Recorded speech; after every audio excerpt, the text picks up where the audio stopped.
Chapter 292 Black Emperor. Chapter 292 Black Emperor. Extraordinary strength comes from an extraordinary will. This was the only advice Faust had given Sherfong. After Sherfong grasped the abyssal blade, which had undergone a huge change in its appearance, he could fully feel the terrifying strength contained within the sword itself. It was like the sword was alive. Sherfong could even feel pulsations when he gripped the hilt of the abyssal blade. It felt as if the Black Dragon King was roaring inside the abyssal blade and likely to break through its seals at any given time. Such powerful attributes! When Sherfong checked the attributes of the abyssal blade, he couldn't help but secretly marvel at them. The abyssal blade was definitely the best weapon below epic rank Sherfong had seen. Even the blazing meteor, which had been crafted by the forging genius Celiora, was not its match. Currently, based on the abyssal blade's attributes, it would not be an exaggeration to label the sword a pseudo-extraordinary item. Provided that he could continue upgrading it, it would reach the epic rank standard before long. Abyssal blade, one-handed sword, magic weapon. Attack power plus 302. All attributes plus 30. Attack speed plus 10. Ignore levels plus 10. Attacks have 40% chance to cause 200% damage. 15% chance to cause 300% damage. 20% chance to induce Doom Curse, reducing all attributes by 40% for 30 seconds. If wielder belongs to any swordsman-related class, all skill levels plus 3.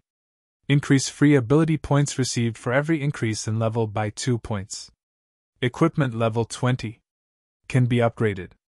Devour 10 level 25 secret silver weapons and 1 level 25 fine gold weapon to upgrade to level 25. Can be evolved unknown. Additional skill 1, Phantom Kill. Instantly creates a doppelganger. You can control this doppelganger. Doppelganger will have 70% of original body's attributes and all skills. At the same time, doppelganger and the original body can be swapped. Duration, 40 seconds. Cooldown, 5 minutes. Additional skill 2, Abyssal Bind. Binds enemies and prevents movement, reducing defense by 100%. Duration, 4 seconds. Cooldown, 1 minute. Additional skill 3, 9 Dragon Slash. Instantly creates 12 phantoms of the abyssal blade for wielder to use. Each phantom sword is capable of dealing up to 40% damage. Duration, 30 seconds. Cooldown, 5 minutes. Additional skill 4, Dark Violent Dance. 50% of the total damage dealt to the target spreads in a cone-shaped area towards targets within a distance of 12 yards. Duration, 30 seconds. Cooldown, 1 minute. Additional Profound Inheritance, Black Emperor. When activated, every critical hit will accumulate 1 layer of Death Aura. Each layer of Death Aura can be used to increase all attributes of wielder by 2% and attack speed and movement speed by 1% for 10 seconds, or be used to reduce the cooldown of a skill by 3 seconds. Maximum of 30 layers of Death Aura. Duration 10 minutes. Cooldown 18 hours. The Abyssal Blade was personally created by Master Smith Alice's using the Black Dragon King's fangs as material. It is one of 36 famed swords, and it is ranked 31st. However, this sword has been cursed by the Black Dragon King. Aside from providing the wielder with immense strength, there will be a backlash every period of time. However, after being remodeled by Jack using a star crystal, the strength of the backlash has been greatly reduced. If the wielder is unable to suppress the backlash, the wielder will receive the curse of the Black Dragon King, permanently reducing all attributes by 50%. Unable to be dropped. Unable to be traded. As expected of a magic weapon. It really doesn't disappoint. Even epic weapons rarely have profound inheritances attached to them. Now, before even reaching the standard of an epic weapon, it already possesses a profound inheritance. Sherfong breathed a sigh of relief after carefully reading through the introduction of the Black Emperor. With it, he should not have any problems facing the 6th trial. Profound inheritances were rarely seen during the early stages of God's domain. They only started becoming widely known during the middle stages of the game. inheritances and skills were different. In God's domain, the skills provided to each class were made to accommodate the masses of players, so there was no sense of individuality to them. To put it another way, instead of skills being made to cater to the individual player, players were required to adapt themselves to pre-made skills, regardless of the suitability of said skills. Meanwhile, inheritances could be used by players to create their own unique method of attacking, allowing more freedom in their fighting styles. It could also further increase a player's combat power. The most basic of inheritances in God's domain would enhance a player's skills, such as increasing the skill's damage or altering the effects of said skill to allow a more flexible fighting style. As for the more advanced inheritances, not only would they alter a player's skills, they could also increase a player's attributes. Meanwhile, the Black Emperor inheritance clearly belonged to this category. If others were to see the attributes on the Abyssal Blade, their jaws would definitely fall to the ground in shock. Some would even harbor thoughts of owning it for themselves. An organization like Underworld, which had been continuously gathering all kinds of powerful items, would definitely not hesitate to use unscrupulous means to take possession of the Abyssal Blade. In today's society, virtual gaming had already become one of the world's main forms of entertainment. The emergence of God's domain had further solidified the position of virtual reality games in people's lives. Currently, the average person would spend close to half of their day living inside God's domain. It was also due to this reason that players all wished to live a better and more respectable life in God's domain. After all, life in God's domain was just like another part of their own lives. However, unlike their lives in the real world, their lives in the virtual world were much purer and simpler. Generally, they only needed good weapons, equipment, and influence in the game. At this current age, players' pursuit of virtual items was no less than women's pursuit of luxury goods. After all, in the eyes of average players, weapons and equipment were the representation of strength. Gorgeous-looking weapons and equipment that allowed one to have amazing damage output were all the envy of average players. High-level weapons and equipment were symbols of strength in God's domain, and countless players pursued them. It was also the reason why many players were willing to spend hundreds and thousands, and sometimes even tens of thousands of credits to purchase these powerful items. Some wealthy youths that were born with a golden spoon would even spend several millions without blinking just to obtain a powerful item. These people were willing to go to such lengths because, with powerful weapons and equipment, they could experience the pleasure of being superior to others. In the case of a magic weapon like the Abyssal Blade, it wouldn't be impossible for it to sell for an astronomical price of several tens of millions. Sherphone recalled that 1 year after God's domain's official launch in the past, a legendary item had appeared in the world auction, which was held in the real world.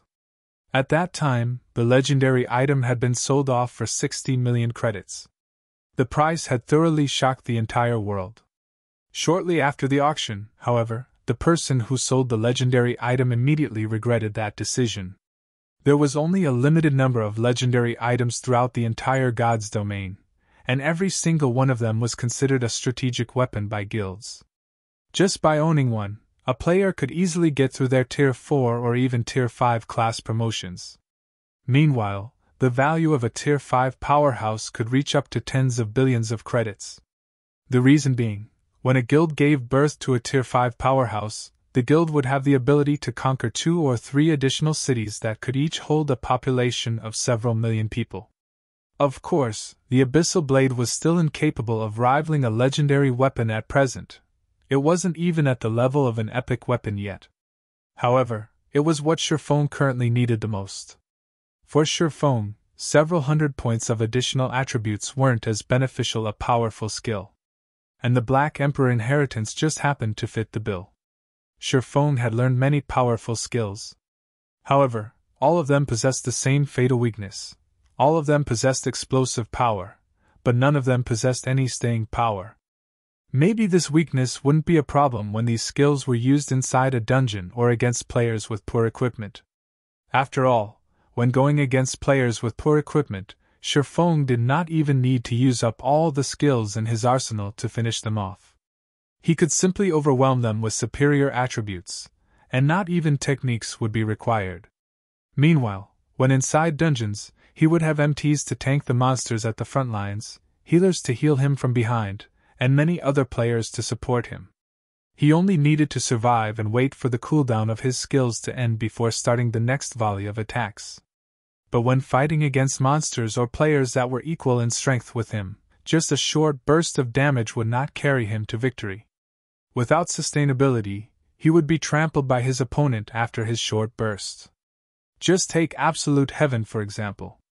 When he had ambushed Sherfone, after his series of attacks had been defended against by Sherfone, the only other thing Absolute Heaven could do was to escape. Unless Absolute Heaven had a method to take advantage of his opponent's weakness, only death awaited him. Following the upgrade of the Abyssal Blade, Sherfone sank into deep contemplation for more than 2 hours, thinking of ways to incorporate the Black Emperor inheritance into his fighting style.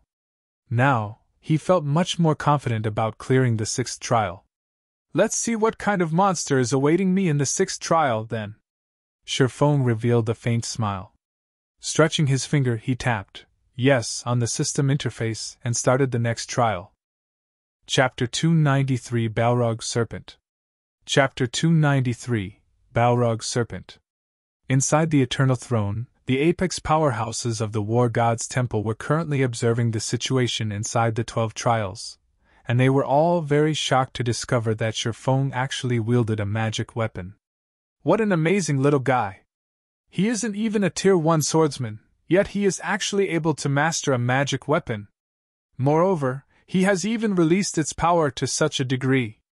Controller of a magic weapon. Dominator of a mysterious flame. Moreover, his control over his own power has obviously crossed that threshold. He sure knows how to surprise us time after time. Yes. It would have been fine if it were just a magic weapon and mysterious flame, but he has even reached such a level of control over his own power already. Many of those who have attained a Tier 3 class can't even achieve such a degree of control.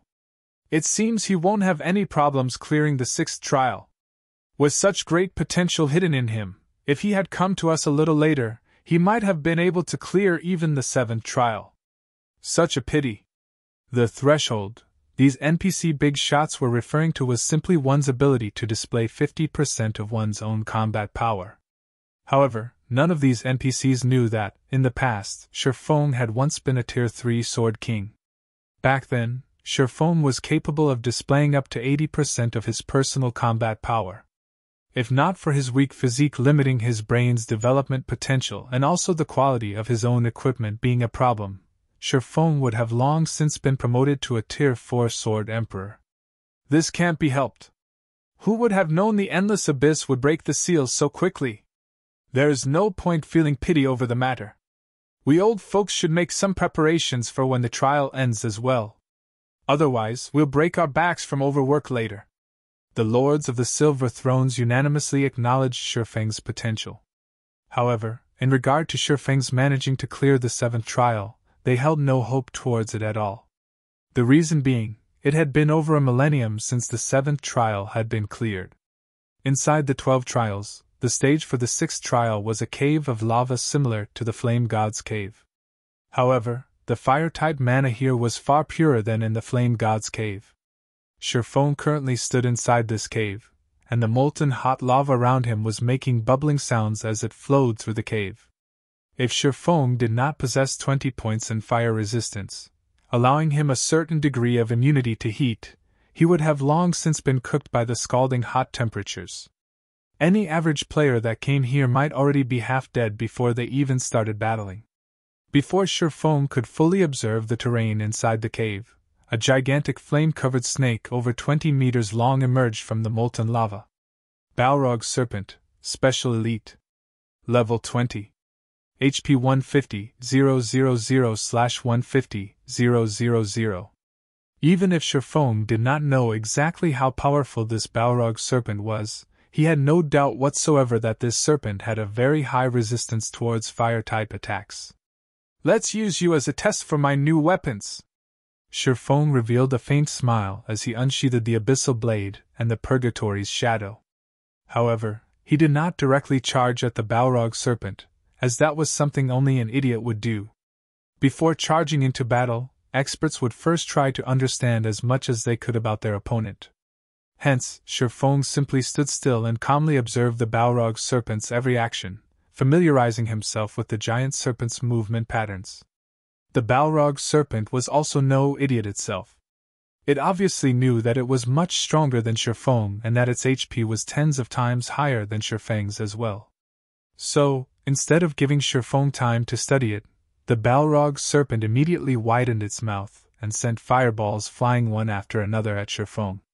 Sherfang's feet moved, his body instantly reacting and leaving behind an afterimage as he effortlessly dodged these incoming fireballs. Not giving up, the Balrog serpent continued bombarding Sherfong with a stream of fireballs. If 3 were not enough, then 5. If 5 were not enough, then 10. Soon, the space within the cave was packed with fireballs. By attacking in such a way, not only could the Balrog serpent damage its enemies, it could also prevent them from closing in on it. Faced with such a method of attack that combined both offense and defense, average players would definitely grow helpless and suffer the bombardment of these dozens of fireballs. Sherfong, however, was no average player. In the face of all these fireballs, instead of retreating, he chose to advance without the slightest shred of hesitation. Yet, contrary to expectations, Sherfong did not end up suffering a tragic end at the hands of the fireballs. Instead, he looked as if he was dancing as he weaved through the rain of fire, his actions seemingly easy and enjoyable. However, when the distance between him and the Balrog serpent shortened to 20 yards, he could no longer rely solely on evading the fireballs to move forward. I've mostly grasped its attack timing. Now, it's time to have a look at how amazing my new weapons are. Sherfong inwardly smiled as he looked at the Balrog serpent that was constantly spitting out fireballs. Sherfong activated the ice blue devil flame, and deep blue flames immediately wrapped around his body. He then used silent steps to appear right behind the Balrog serpent's head. The first thing he did when he arrived was to send a vertical slash down on the Balrog serpent's head, causing -372 damage to the monster. Such strong defense! Sherfong looked at the resulting damage, disbelief filling his eyes. The abyssal blade itself already possessed 302 attack power. If Sherfang's strength were taken into account, his total attack power should be well over 700 points. Moreover, the ice blue devil flame had also increased the damage he dealt by 20%. Yet he had managed to cause only -372 damage to the monster. The Balrog serpent's defense could already rival a lowered-ranked monster of the same level. If Sherfong had not upgraded the abyssal blade to level 20 nor equipped the dark gold-ranked Purgatory's shadow, Sherfong might not even be able to deal -150 damage to the Balrog serpent right now. At this moment, Sherfong felt fortunate that he had not rushed before to start the 6th trial. Otherwise, his chances of victory would have been lower than 20%. However, although Sherfong had allowed this thought to linger in his mind for a moment, his attacks on the Balrog serpent never stopped. Immediately after his first sword strike, Sherfong followed up by using Thundering Flash. 3 electric arcs dove into the flaming Balrog serpent, piercing its gigantic body and causing damages of -554, -1,528, and -1,125. The damage he dealt was much higher than before. Simultaneously, he had also inflicted a damage amplification debuff that lasted 20 seconds on the Balrog serpent. Following which, Sherfong continued with a chop, the attack achieving a critical hit and dealing close to -2,000 damage. When Sherfong landed on the ground, he immediately followed up with a flurry of sword slashes. The abyssal blade now had a 40% chance to deal a critical hit, so Sherfong could deal a critical hit with almost every other attack. From this series of attacks, the Balrog serpent had lost over 7,000 HP. However, the giant serpent had 150,000 HP. Sherfong would need to repeat such a burst of attacks at least 20 more times in order to completely kill it. Originally, Sherfong felt quite happy with the damage he was dealing. At this rate, even if he did not activate Black Emperor, he still possessed a very high chance of killing the Balrog serpent. Unfortunately, that happiness was short-lived. The reason being, Sherfong soon discovered that the Balrog Serpent's HP was rapidly returning to full. It was actually recovering 500 HP every second. That amount was even higher than a single one of Sherfeng's normal attacks. If Sherfong remained idle, the Balrog Serpent would fully recover in less than 20 seconds. Meanwhile, the Balrog Serpent immediately sent its tail swiping at Sherfong, finally reacting to Sherfeng's attacks. Sherfong hurriedly used parry to block the attack. Although he suffered no damage from the Balrog Serpent's tail strike, he was forced to retreat 3 steps, with his hands growing numb from the force of the impact as well. In terms of destructive power, the Balrog Serpent was definitely superior to the Chimera. The Balrog Serpent was also much faster. Sherfong had actually been forced to use parry because he could not dodge in time. Currently, Sherfeng's parry was at level 7, so it had a cooldown of 21 seconds. Aside from parry, Sherfong also had Defensive Blade, a skill that had both offensive and defensive capabilities. Currently, Defensive Blade was at level 6, and it had a cooldown of 2 minutes. Although its cooldown was much longer than parry, it allowed Sherfong to completely block 4 melee attacks and 8 ranged attacks. He would also be immune to charge attacks. Just as the dozens of fireballs were about to hit him, Sherfong jumped into the air, dodging them completely. Right after that, the Balrog Serpent swiped its tail at Sherfong again. The sound of wind whistling could be heard as its tail streaked through the air. In the face of this powerful attack, Sherfong showed no signs of weaknesses. Immediately, he countered the attack with the level 7 Thunder Flame Explosion. When sword and tail collided, sparks of flame scattered in all directions. The Balrog Serpent's tail was knocked back, the monster itself receiving over -400 damage from the brief clash. On the other hand, Sherfong landed heavily onto the ground, his feet sinking partly into the molten lava. A damage of over -700 points also appeared above his head. As expected, in a direct confrontation, Sherfong was definitely a lot weaker than the Balrog Serpent. However, Sherfong was probably the only player in God's domain right now who dared to actually fight a special elite monster in such a way. Chapter 294 Storm of Swords. Chapter 294 Storm of Swords.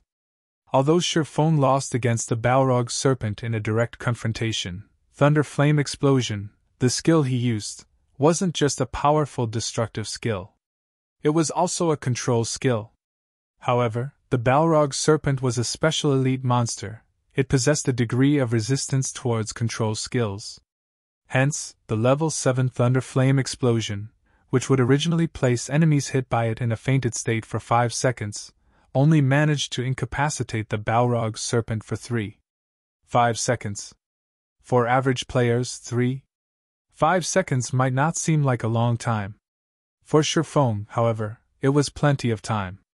Wind Blade. Sherfong instantly arrived before the Balrog Serpent. Simultaneously, his attack speed received a 30% increase. However, Sherfong was still not satisfied with this. He then proceeded to activate the additional skill of the Purgatory's Shadow, Purgatory Power. Purgatory Power, when activated, increases attack speed by 100% and damage dealt by 30% for 15 seconds. Cooldown, 2 minutes. Sherfong then activated 9 Dragon Slash. 12 phantoms of the Abyssal Blade suddenly appeared, floating around Sherfong. Each phantom was capable of dealing 40% damage for 30 seconds. However, it had a long cooldown of 5 minutes. Sherfong brandished his 2 swords using his full strength. In addition to the 12 Abyssal Blade phantoms he was controlling, a total of 14 swords surrounded and madly attacked the Balrog Serpent. Within moments, the cave was filled with sword images dancing around. 14. 28. 56. 112. Countless sword images flashed in the air, forming a storm of swords that devoured the Balrog Serpent whole. Sherfeng's swords slashed at the Balrog Serpent's body one after another, each strike causing close to -500 damage. Moreover, close to half of this barrage of attacks achieved a critical hit, each dealing close to -1,000 damage to the monster. Meanwhile, each of the phantoms of the Abyssal Blade had also managed to deal over -200 damage to the Balrog Serpent. The total damage of the 12 phantoms was even more frightening than that of Sherfong himself. As if the floodgates to the Balrog Serpent's 150,000 HP had been opened, the Balrog Serpent lost HP incessantly. Within a short 3-5 seconds, the Balrog Serpent's HP had already fallen to 61%. When the Balrog Serpent regained consciousness, it immediately released an enraged roar. At this moment, however, Sherfong pointed the Abyssal Blade at the Balrog Serpent. "Now is still not the time for you to wake up." Sherfong cast Abyssal Bind on the Balrog Serpent right away. If he were to allow the Balrog Serpent to start retaliating, his previous efforts would all go to waste. In the blink of an eye, 9 pitch-black chains emerged from the ground, quickly wrapping around and binding the Balrog Serpent. Meanwhile, the Balrog Serpent could do nothing but roar in anger as it helplessly watched sword after sword piercing its own body, continuously reaping its HP. The Abyssal Bind had a duration of 4 seconds. Moreover, the Balrog Serpent's resistance towards control skills was completely ineffective against it. The Abyssal Bind's effective duration was not reduced in the slightest. In addition, the Abyssal Bind reduced the Balrog Serpent's defense by 100%, rendering the Balrog Serpent's innately powerful defense utterly useless. Now, each of Sherfang's sword strikes dealt over -800 damage, with the occasional triple critical hit dealing over -2,500 damage. A series of splendid numbers appeared above the Balrog Serpent's head. Before the eye-catching number of -2,500 disappeared, a damage of over -1,700 points appeared on top of it. Practically 1 out of every 2 strikes would achieve a critical hit. Meanwhile, each of the 12 Abyssal Blade Phantoms were now dealing over -350 damage to the Balrog Serpent. For the Balrog Serpent, these 4 seconds were a complete hell. By the time the Balrog Serpent escaped from the chains binding it, it had only 19% HP remaining. However, Sherfong had long since been prepared for this moment. "Disappear!" Sherfong raised the silvery-gray Abyssal Blade. The dense fire-type mana in the surroundings started gathering around the Abyssal Blade, causing the sword to release a blinding glow. This was indeed Sherfang's ultimate skill, Flame Burst. Flame Burst. Level 5, requires 4 million EXP to upgrade to level 6. Channeling time, 2 seconds. Gathers the power of flames to a single point, and causes 420% damage to the target. Attack count, 6 times. Cooldown, 3 minutes 30 seconds. Before the Balrog Serpent could even start attacking, Sherfong had already brandished the scorching hot Abyssal Blade 6 times. All 6 sword slashes immediately sank into the Balrog Serpent's body. -3,310, -3,347, -6,784, -6,706, -3,371, -6,754. 6 frightening damages appeared consecutively above the Balrog Serpent's head, instantly taking away the monster's remaining 28,000 HP. Soon after, the Balrog Serpent's body started fading away, and only after it disappeared completely did Sherfong release a sigh of relief.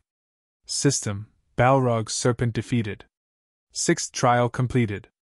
Rewarding 9 million EXP, 20 free mastery points, and 10 gold coins. Proficiency of all skills increased by 500 points. System: 6th trial cleared. Do you wish to start the next trial? Sherfang's experience bar immediately rose to 41% of level 21. If put on the ranking list on White River City, Sherfong would only be beneath Violet Cloud and the others. However, he was still 2 levels behind Blackie, the current top-ranking player of White River City. Finally, I've passed the requirement. Should I try to take on the 7th trial, though? Sherfong looked at the system interface showing the trial's prompt. Privately, Sherfong had the notion to take the challenge. Now that he had cleared the 6th trial, it signified that his task was already over. he had no need to brave the dangers and accept the next trial at all. Moreover, if he happened to lose his life in the next trial, he would definitely suffer a heavy penalty. It absolutely wouldn't be limited to just losing a single level. Truth be told, however, Sherfone felt confident about his chances at clearing the 7th trial.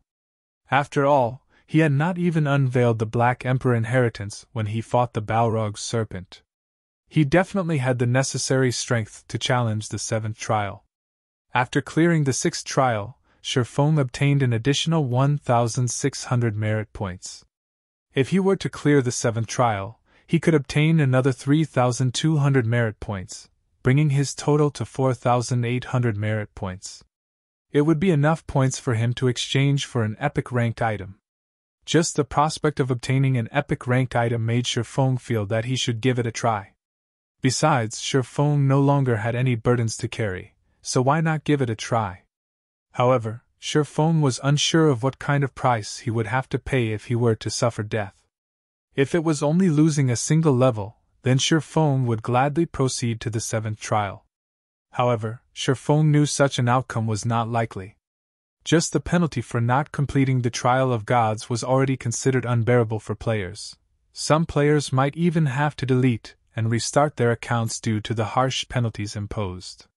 Meanwhile, the 12 trials was the most challenging trial of the War God's Temple. It would be an insult to the War God's Temple if the punishment for dying was only the loss of a single level. Just as Sherfone was hesitating, his system communicator rang. Meanwhile, the person calling him was Aqua Rose. "Did something happen?" Sherfone asked. Previously, Sherfone had already told Aqua Rose that he did not wish to be disturbed as he was about to do a quest, and that, unless there was something big happening, she shouldn't try to contact him. Based on Aqua Rose's serious personality, if it wasn't an extremely important matter, then she definitely wouldn't try to contact him, hence Sherfang's question. "Dark Star has suddenly declared an all-out war against us, and several hundreds of our guild members have already been killed by members of Dark Star while they were out grinding. Moreover, the core team, led by Fire Dance, has also been trapped by Dark Star inside the Silverleaf Forest. Although we've already sent reinforcements, they were blocked by members of Dark Star outside the forest. What I'm trying to say is that, guild leader, you need to immediately contact Gentle Snow and have her send some people to help contain Dark Star so that our members can take the opportunity to save Fire Dance and the others." Aqua Rose was extremely anxious at this moment. They had already failed to break through the encirclement of Dark Star around the Silverleaf Forest multiple times now. If this situation continued, Fire Dance and the others would truly be finished. "Feng Xianyang, you did good." Sherfang's expression immediately sank, a cold killing intent gleaming in his eyes. If Fire Dance and the others belonging to the main force of the guild were to die a few times, it would be a tremendous loss to Zero Wing. Leaving aside the fame that Fire Dance and the others had accumulated for themselves, just losing a part of the equipment they possessed would be a serious blow to the guild. Just how long would it take for them to recover such precious equipment? Meanwhile, when Sherfone tried to figure out who was responsible for such a situation, Feng Xianyang came up as his strongest suspect. Feng Xianyang was the true wielder of authority in Dark Star. After Sherfang's previous forthright rejection, it would not be strange if Feng Xianyang retaliated. Hence, who else could be responsible for Dark Star's declaration of war? Chapter 295 Mirage Beast. Chapter 295 Mirage Beast. Although Sherfone was incensed by this news, Fire Dance and the others would have long since lost their lives by the time he arrived at the Silverleaf Forest. "All right, I'll contact Gentle Snow immediately." Sherfone disconnected his call with Aqua Rose after saying so. He then called out his friends list, selected Gentle Snow's name, and chose to contact her. It was a fact that Ouroboros and Zero Wing were allies. Since an ally was under attack, Gentle Snow naturally did not refuse to send reinforcements when Sherfone asked. Moreover, Gentle Snow had found out about this entire matter a step ahead of Sherfone. Hence, she had already organized her subordinates even before Sherfone contacted her, and they were just about to hurry over to the Silverleaf Forest right at that moment. Gentle Snow had gathered 2,000 members from Ouroboros to aid Zero Wing. Of them, 500 were elite members of the guild. Such a powerful force would pose a huge threat to the 6,000 members of Dark Star blocking the way into the Silverleaf Forest. Many thanks for your help, Miss Snow. In the future, members of Ouroboros that shop at the Star Streak trading firm can enjoy a 10% discount on all products, Sherfong said in thanks. You said this yourself? I'll gladly accept your offer then. Gentle Snow revealed a faint smile. Currently, over half of the player population in White River City was patronizing the Star Streak trading firm. After all, not only were the items sold there of good quality, there was also a large selection available. Moreover, the product supply was plentiful. Normally, the various guilds in White River City would always make a trip to the Star Streak trading firm before they went dungeon diving. If Ouroboros could receive a 10% discount when purchasing items there, it would save the guild a lot of money. Really, though, just what is going through the minds of those people in Dark Star? It would be fine if it were just the usual minor skirmish. However, they have actually declared an all-out war on Zero Wing. Isn't Lone Tyrant afraid that his guild might suffer heavy losses and lose the ability to compete for the first clear of the 3 great dungeons? Gentle Snow commented curiously.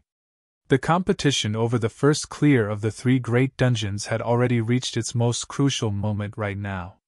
Moreover, Dark Star only had the final boss left to defeat in order to snag the first clear of the Land of Death, and gain an absolute advantage over the other guilds. However, Dark Star had instead chosen to take action against Zero Wing at this critical junction. God's Domain had been launched just recently. At this early stage of the game, everyone was busy leveling up and raiding dungeons to strengthen themselves. Guilds, in particular, were deeply afraid of falling behind others.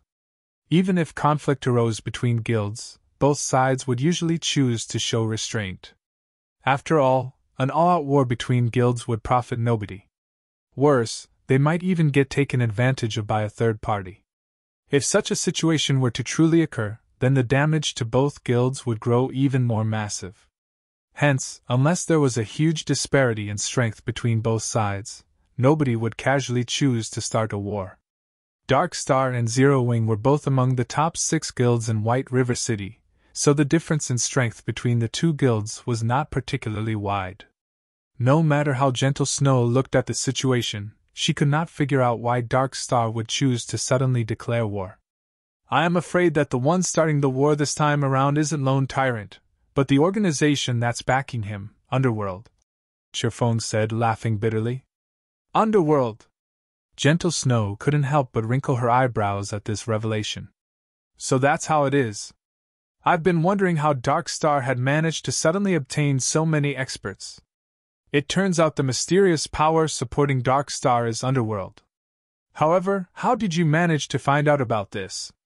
Even though I've planted many spies inside Dark Star, I never managed to uncover the forces hidden behind Dark Star. Feng Xianyang from Underworld came looking for me to buy some of Zero Wing's shares. However, the price he offered was simply too low. I rejected his offer, so now he is trying to get back at me by destroying Zero Wing. Sherfong revealed the truth.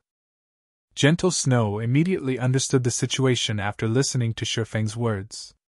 It was no wonder Dark Star was completely unafraid of commencing an all-out war. With Underworld's background, it only needed to feel the part of its forces located in the eastern region of Star Moon Kingdom to completely destroy Zero Wing. With such a large disparity in strength, it was natural for Dark Star not to fear a war. So it is Feng Xianyang. He is indeed a person who would take revenge for the slightest of offenses. However, with Underworld's financial power, his offer to buy Zero Wing, which possesses a guild residence, should not have been low. At the very least, he should have offered 500 to 600 million, right? Gentle Snow came to an abrupt realization. However, she also felt curious about this matter, as the Feng Xianyang she knew was not a tight-fisted person. 1 billion credits and several hundred experts. In addition, they would also provide 100 gold coins as support every week, Sherfong said. 1 billion credits and also 100 gold coins per week? Feng Xianyang sure is generous. Even I might feel tempted if given such an offer. Yet you actually complained that it's too little. No wonder he's angry. Gentle Snow chuckled softly. Sherfong simply replied with a faint smile, not bothering to give an explanation on the matter. Aside from a few core guild members knowing about the Purple Sun Mansion being their new guild residence, nobody else knew anything about it. The others only knew that Zero Wing possessed a guild residence. They were not clear where exactly it was located. After all, there were simply too many plots of land available in White River City. Moreover, the Purple Sun Mansion was currently under reconstruction. It would take 2 more days before it can be used and also unveiled to the public. Following which, Sherfong made some small talk with Gentle Snow before ending the call. He then proceeded to start the 7th trial. If nothing unexpected happened, the 2,000 players led by Gentle Snow could definitely break apart Dark Star's encirclement around the Silverleaf Forest. Hence, what Sherfong needed to do now was to increase his own strength by obtaining even better tools and equipment, slowly and gradually enhancing their guild's foundation. In regard to the battle at the Silverleaf Forest, Sherfong could only play the role of an observer. Even if he were to rush over there right this instant, everything would have long since been over by the time he arrived. However, Sherfong would definitely remember this debt of hatred. Sooner or later, he would repay this debt to Dark Star and Underworld 10 times over. The stage for the 7th trial was an ancient Colosseum. The moment Sherfong laid eyes on his opponent, he was immediately shocked by what he saw. Why is it myself? Sherfong looked at the familiar figure gradually appearing at a corner of the Colosseum, feeling very surprised. However, when he used observing eyes on this twin of his, he immediately came to an understanding. Mirage Beast, Rare Special Elite. Level 20. HP 200, 000/200, 000. This Mirage Beast was capable of replicating the appearance and skills of an enemy. However, unlike players, it had a frightening amount of HP. In a one-on-one situation, players would find it extremely difficult to kill the Mirage Beast. In God's domain, the only advantage players had over monsters was the diversity of skills they possessed. Meanwhile, players could use these skills in various combinations to exert even stronger power. Yet if the Mirage Beast possessed the same skills that players did, then players would lose even that little advantage they had. When comparing the power of skills, the Mirage Beast's skills might even be more powerful than the players'. Good timing. I was just thinking of trying out a few things. Sherfong advanced, immediately directing a chop at the Mirage Beast. Meanwhile, the Mirage Beast had similarly charged at Sherfong, and it, too, had sent a chop at Sherfong. The moment the two swords clashed, sparks flew all around. However, when all was said and done, Sherfong was still a player. In terms of strength, he was still far inferior to the Mirage Beast. Hence, Sherfong was easily repelled, forced by the Mirage Beast to retreat step by step. Meanwhile, the Mirage Beast was also superior in terms of attack speed. Although the ensuing damage from a collision of weapons was small, after clashing for tens or even hundreds of times, Sherfong would eventually lose his life. After all, the Mirage Beast possessed 200,000 HP, while Sherfeng's HP was just slightly over 2,600 after reaching level 21.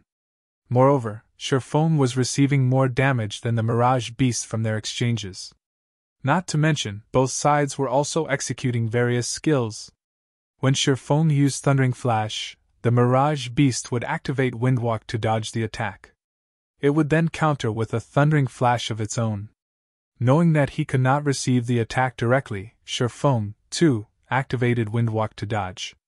However, the Mirage Beast activated Wind Blade to immediately appear before Sherfong. It then followed up with a chop, sending an extremely quick vertical slash down towards its prey. Sherfong hastily used parry to block the Mirage Beast's chop. He countered with a Thunder Flame explosion right away. In the end, however, the Mirage Beast used parry to fend off the powerful attack. Sherfong then followed up with a Flame Burst, which was promptly countered with a defensive blade by the Mirage Beast. The exchange between both sides was extremely intense. After a dozen seconds or so, Feng's HP had fallen to 60%. On the other hand, the Mirage Beast had lost only a negligible amount of HP. Just the Mirage Beast's battle recovery negated most of the damage Feng had caused. As expected of the 7th trial, even the monster's normal attacks and skills are used with such viciousness. However, instead of feeling afraid, a sense of excitement was bubbling within Feng at the moment. However, do you know this move? Feng looked at the Mirage Beast, a faint smile appearing on his face. He then proceeded to activate the Black Emperor inheritance. Dark fog immediately started emerging from the abyssal blade, and then entered Feng's body. Chapter 296 Perfect Combination. Chapter 296 Perfect Combination.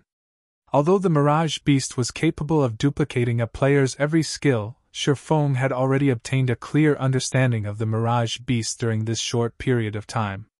Feng had previously activated the Ice Blue Devil Flame after starting the battle. Yet, the Mirage Beast had not done so. The Ice Blue Devil Flame was not a skill Feng had learned. Instead, it was an additional effect provided by the item known as the Ice Blue Devil Flame.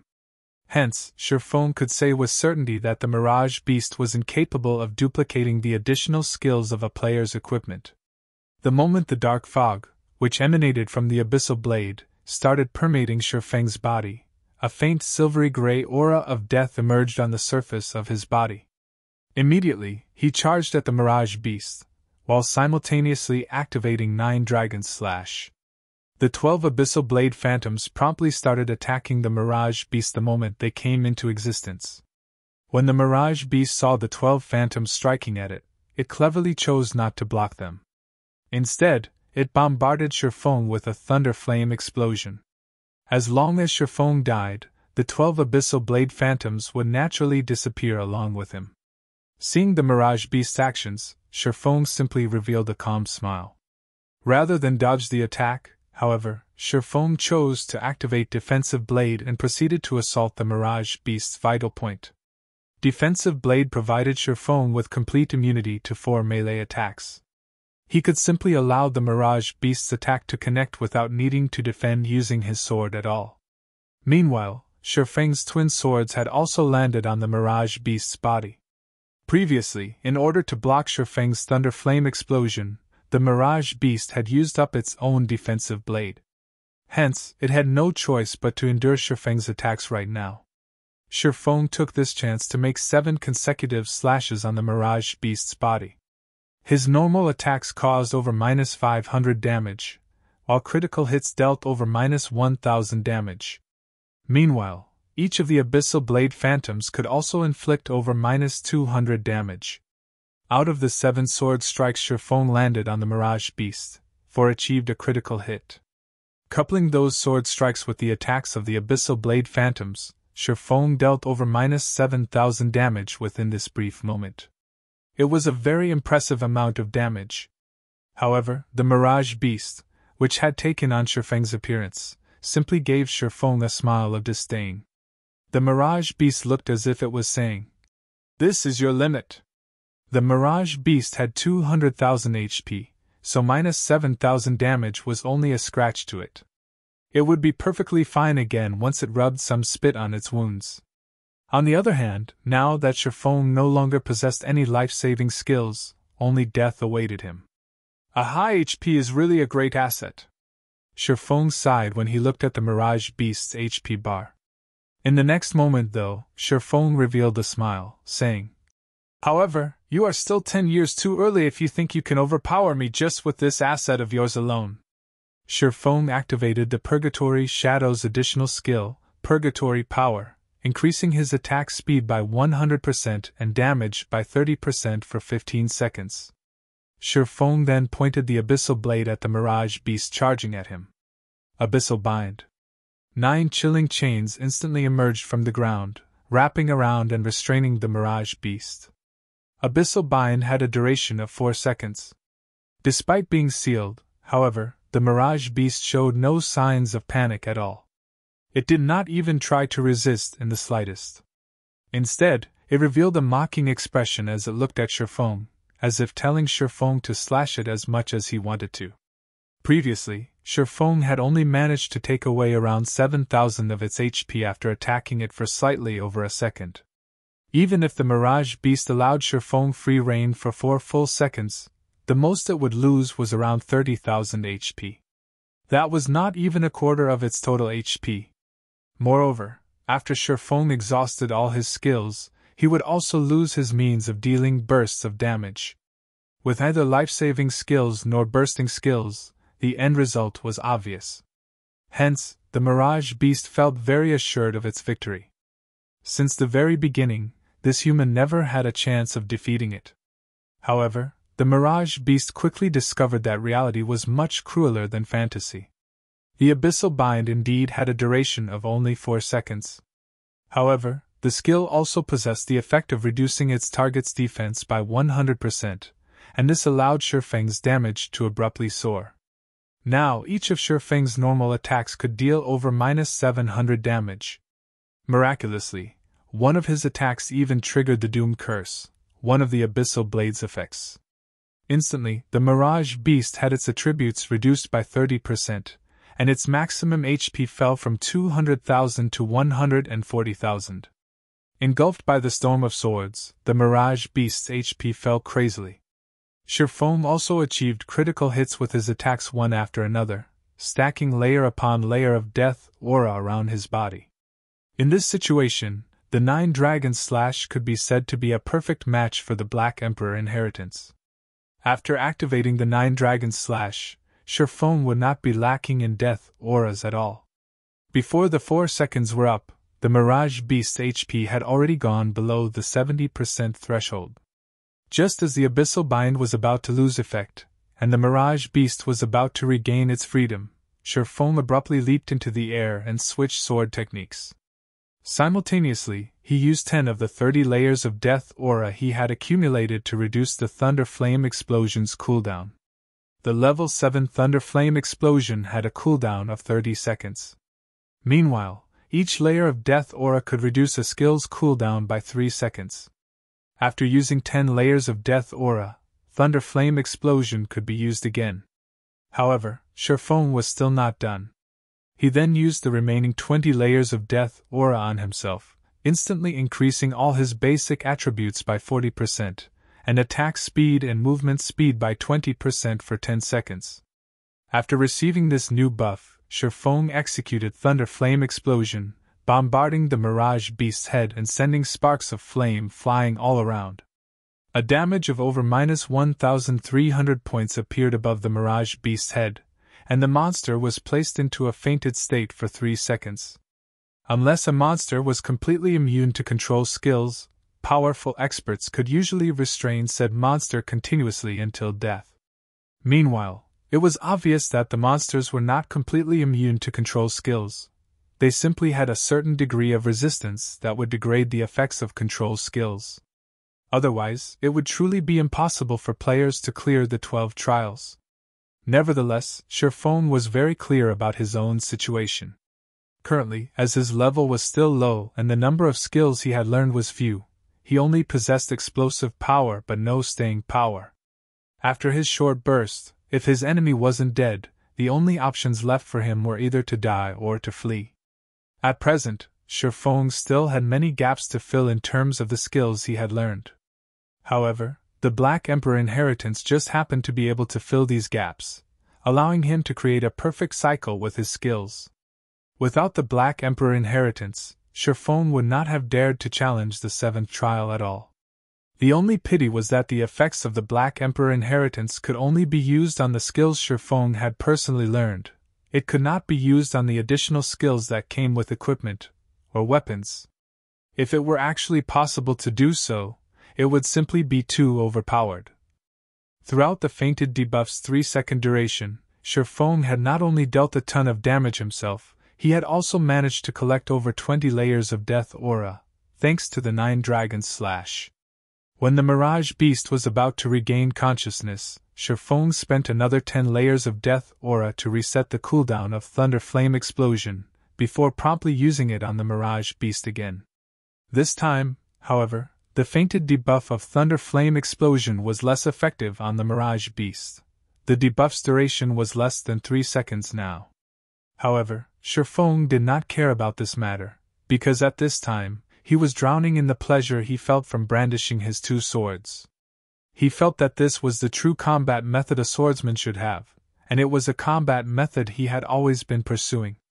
Excessive strength easily gave rise to gaps. Instead of mindlessly trying to deal as much damage as possible, the true way to battle was to combine and coordinate one's skills to attack steadily like flowing water. In this way, Sherfong continually used Thunder Flame Explosion to incapacitate the Mirage Beast. Although the fainted debuff's effect grew weaker and weaker each time, the Mirage Beast remaining 140,000 HP was still forcefully wiped out by Sherfang's perfect control. Ultimately, the Mirage Beast remained helpless until the very end. The various big shots present in the Eternal Throne also could not help but be shocked by this result. They had never imagined that Sherfong had such strength within him. System: Mirage Beast defeated. 7th trial completed. Rewarding 15 million EXP, 30 free mastery points, and 10 gold coins. Proficiency of all skills increased by 800 points. System: 7th trial cleared. Do you wish to start the next trial? The moment Sherfong received 15 million EXP, he instantly leveled up twice to level 23. Currently, only Blackie had reached level 23 throughout the entire White River City. However, Blackie had spent several days in order to go from level 21 to level 23. On the other hand, Sherfong had taken less than 10 seconds to do so. Sherfong then looked at the system notification.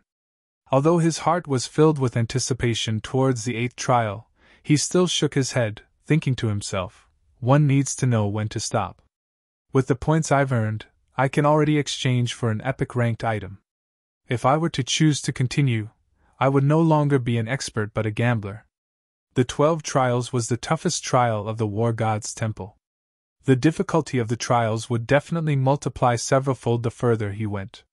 In Sherfang's estimation, the monster of the 8th trial would not be just a special elite monster. Instead, it was highly possible for it to be a chieftain-ranked monster. A chieftain was much more powerful than a mere special elite. Aside from having even more HP, it would also possess a much greater resistance to control skills. Chieftain-ranked monsters also possess team-wipe skills, and a single mistake would mean the end for Sherfong. Moreover, Sherfong did not possess the slightest idea what kind of monster he would be facing in the 8th trial. If it was a chieftain-ranked monster that he was completely unfamiliar with, then he practically had no chance of successfully killing it. The ability to make calm analyses was also a prerequisite to becoming an expert in God's domain. As a first-rate expert, Sherfong naturally knew when to decisively give up. Following which, Sherfong selected no in reply to the system's prompt. He was then teleported out of the 12 trials. Chapter 297 Stigmata. Chapter 297 Stigmata. Interesting. Truly interesting. Sitting on a silver throne, Eucharis voiced his praise as he looked at Sherfong. Your performance has completely surpassed our expectations. It is also for this reason that we have decided to reward you with an additional 2,000 merit points. It was also a fact that the last time someone managed to clear the 7th trial was over a millennium ago. System: rewarding 2,000 War God's Temple merit points. That's generous of them. An expression of joy appeared on Sherfang's face. With 1,500 merit points, Sherfong could afford to exchange for a dark gold ranked item. Meanwhile, 4,000 merit points would be equivalent to an epic ranked item. Hence, the additional 2,000 merit points he received right now was truly a big harvest. Since you've already passed our test, walk to the center of the chamber. We will give you the strength necessary to locate the 7 treasures, Eucharis said. Sherfong then strode to the center of the Eternal Throne. There were countless divine runes inscribed on the floor there, joined together to form a huge magic array. Meanwhile, the 50 silver thrones were hovering around this magic array, the thrones themselves apparently connected somehow with this magic array. Let us begin, then, Eucharis said as he looked at his companions. The lords of the silver thrones nodded their heads and promptly stood up. Immediately after, the mana inside the Eternal Throne started churning. The mana density here was no less than at the god's grave. Meanwhile, this thick mana clustered around the magic array, forming 50 dense-looking fluid balls.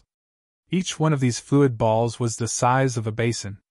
These balls of liquid mana were definitely the densest mana Sherfong had ever seen in all his years of playing God's Domain.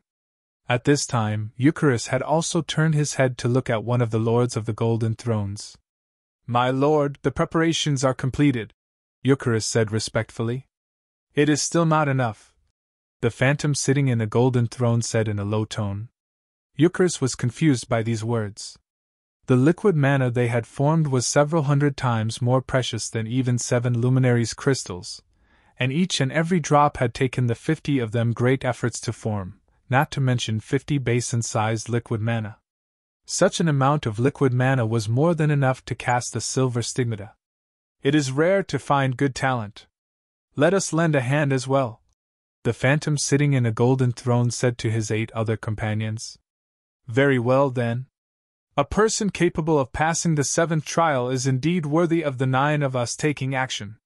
The other 8 lords of the Golden Thrones nodded their heads in reply to their companion's suggestion.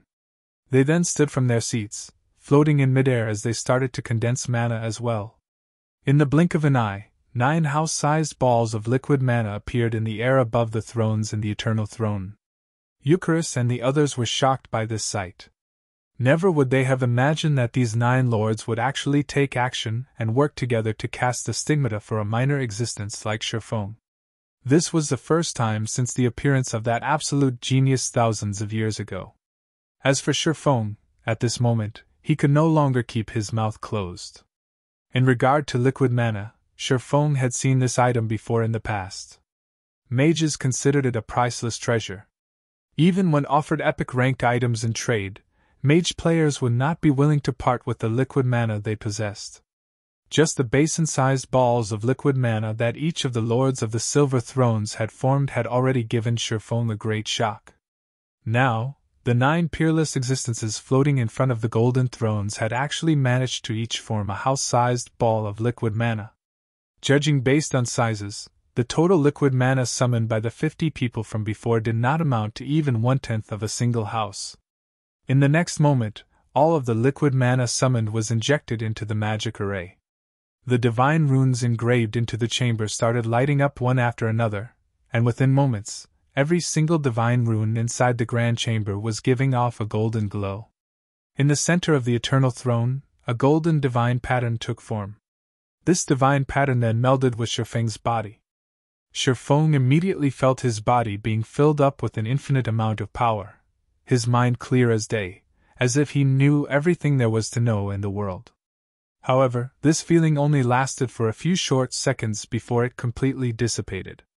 Meanwhile, Sherfeng's pupils, which were originally pitch black in color, had also turned golden for a brief moment.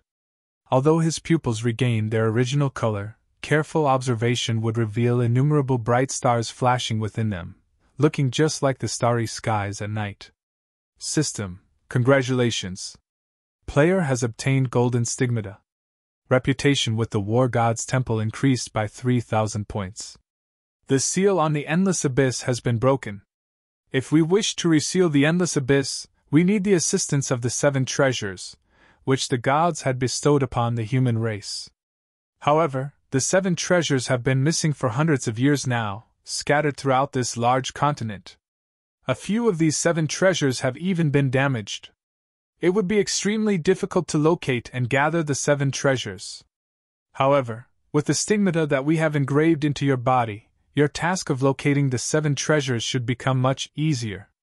As long as you come within a certain range of one of the 7 treasures, the stigmata will produce a response to notify you of it. If you happen to come across one of the 7 treasures that is damaged, the stigmata can also aid you in repairing it.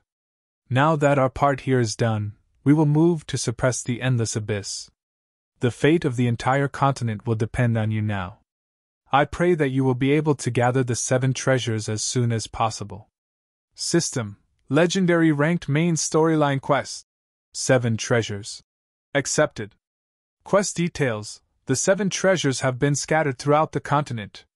Player is required to gather the 7 treasures within 2 years.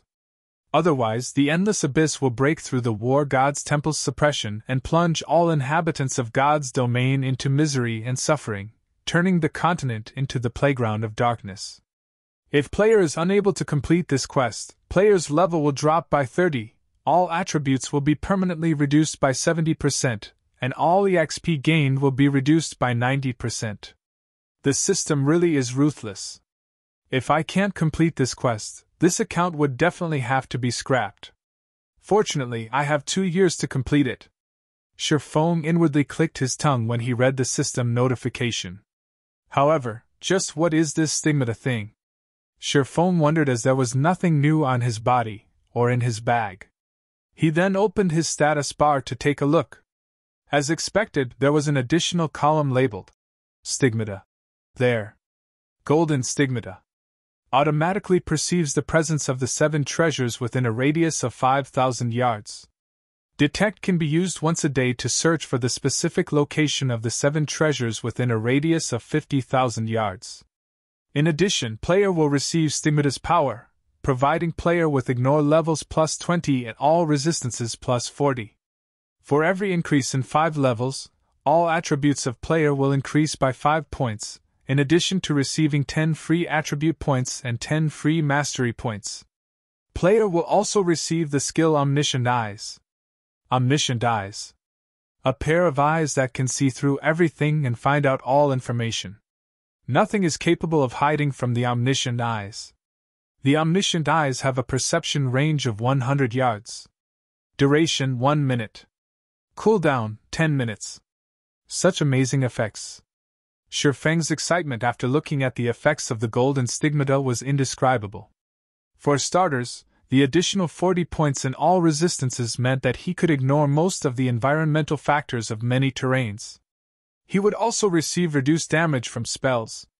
When battling against magic-type monsters, he could easily take on the role of an MT. However, the most amazing part about the golden stigmata would still have to be the increase in attributes. The golden stigmata was unlike the abyssal blade, whereby Sherfong would receive 2 additional free attribute points every time he leveled up. However, the golden stigmata would provide Sherfong with an average of 7 basic attribute points per level, 2 points of which were even free attribute points. This was definitely a huge increase.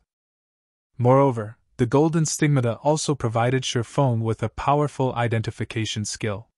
This skill would be of significant help when used against dungeon bosses or during field battles. It seems the heavenly dragon's breath is already waving its hands at me. Sherfong revealed a faint smile. Originally, the heavenly dragon's breath's requirement of 120 points in intelligence had given Sherfong a major headache.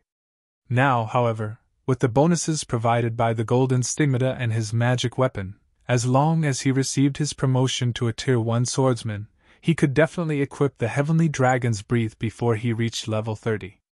He would actually get to equip a fragmented legendary item before reaching level 30.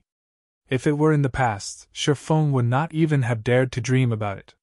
Following which, Sherfong called out the exchange interface of the War God's Temple and began to carefully look through the treasures there.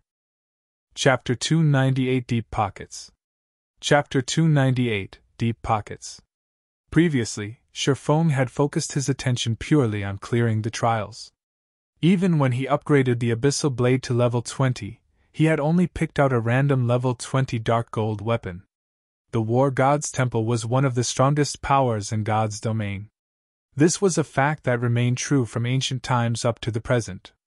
Sherfong had been able to fully experience this truth simply by seeing the various big shots in the Eternal Throne take action. Hence, one could just imagine how wealthy the War God's Temple's treasury would be. As for this War God's Temple exchange system, players would automatically activate it after obtaining the first clear on a 100-man team dungeon. However, one would already require large amounts of War God's Temple reputation even to exchange for a fine gold item. In God's domain, reputation with the War God's Temple was infamous for being extremely hard to obtain, not to mention meeting the required reputation for exchanging an epic item. If not for his quest, Sherfong would not have the chance to exchange for an epic ranked item. He would not even have the chance to lay eyes on them. He would not get the chance to see the never-before-seen divine artifacts either. I wonder what sort of divine artifacts are in the treasury of the War God's temple? Sherfeng's heart was filled with anticipation as he filtered the exchange window to display only divine artifacts. A total of 2 divine artifacts was shown. Luminous Starlight, divine rank, 2-handed staff. Equipment requirement, strength 3000, intelligence 8000. Required merit points, 200,000. Skyfrost Blizzard, divine rank, 2-handed spear. Equipment requirement, strength 10,000, intelligence 4000. Required merit points, 250,000. Although he could not see the exact attributes of these 2 items, just the merit points demanded and the equipment requirements of these 2 divine artifacts left Sherfong utterly speechless. Can a person really equip these divine artifacts? Sherfong had his doubts. It was simply unthinkable for a person to possess 10,000 strength. Even during his prime, Sherfong had not even been close to meeting such a requirement. After having his fill of looking at the divine artifacts, Sherfong filtered the window to display only epic-ranked items. Immediately, an endless list of items appeared before him. A simple glance told Sherfong that there were more than 10,000 items listed, and he could not help but wish he could take them all to enrich his own guild warehouse. If Zero Wing's guild warehouse had so many epic-ranked items stored within it, then dominating the entire Star Moon Kingdom would not be a problem, let alone conquering White River City. However, this was only a passing thought. Sherfong currently had 6,800 merit points, and he could exchange for only a single epic-ranked item at most. However, it was also not a simple task to choose a suitable item for himself out of these tens of thousands of items. For starters, let's forget about weapons. Armor should be a good place to start from, Sherfong thought. Presently, he already possessed a magic weapon, the Abyssal Blade. The dark gold-ranked Purgatory's shadow he now wielded was also sufficient for his current self. If he wished to further increase his strength, then he needed to replace some of the mysterious iron and secret silver-ranked equipment he was still using.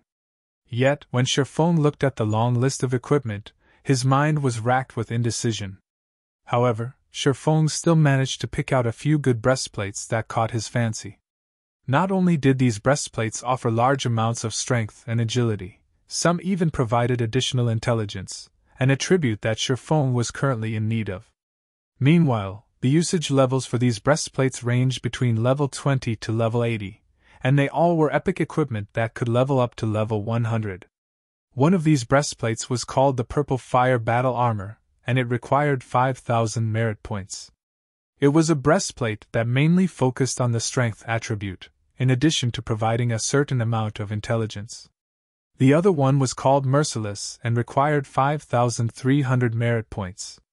It was similarly a breastplate that mainly focused on the strength attribute, and likewise it provided a certain amount of intelligence. The final breastplate that caught Sherfeng's fancy was a breastplate called the Carnage Chest Protector.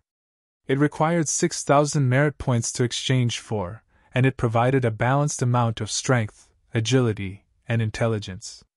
The design of the breastplate was also very good, and it was also Sherfeng's favorite out of the 3 breastplates.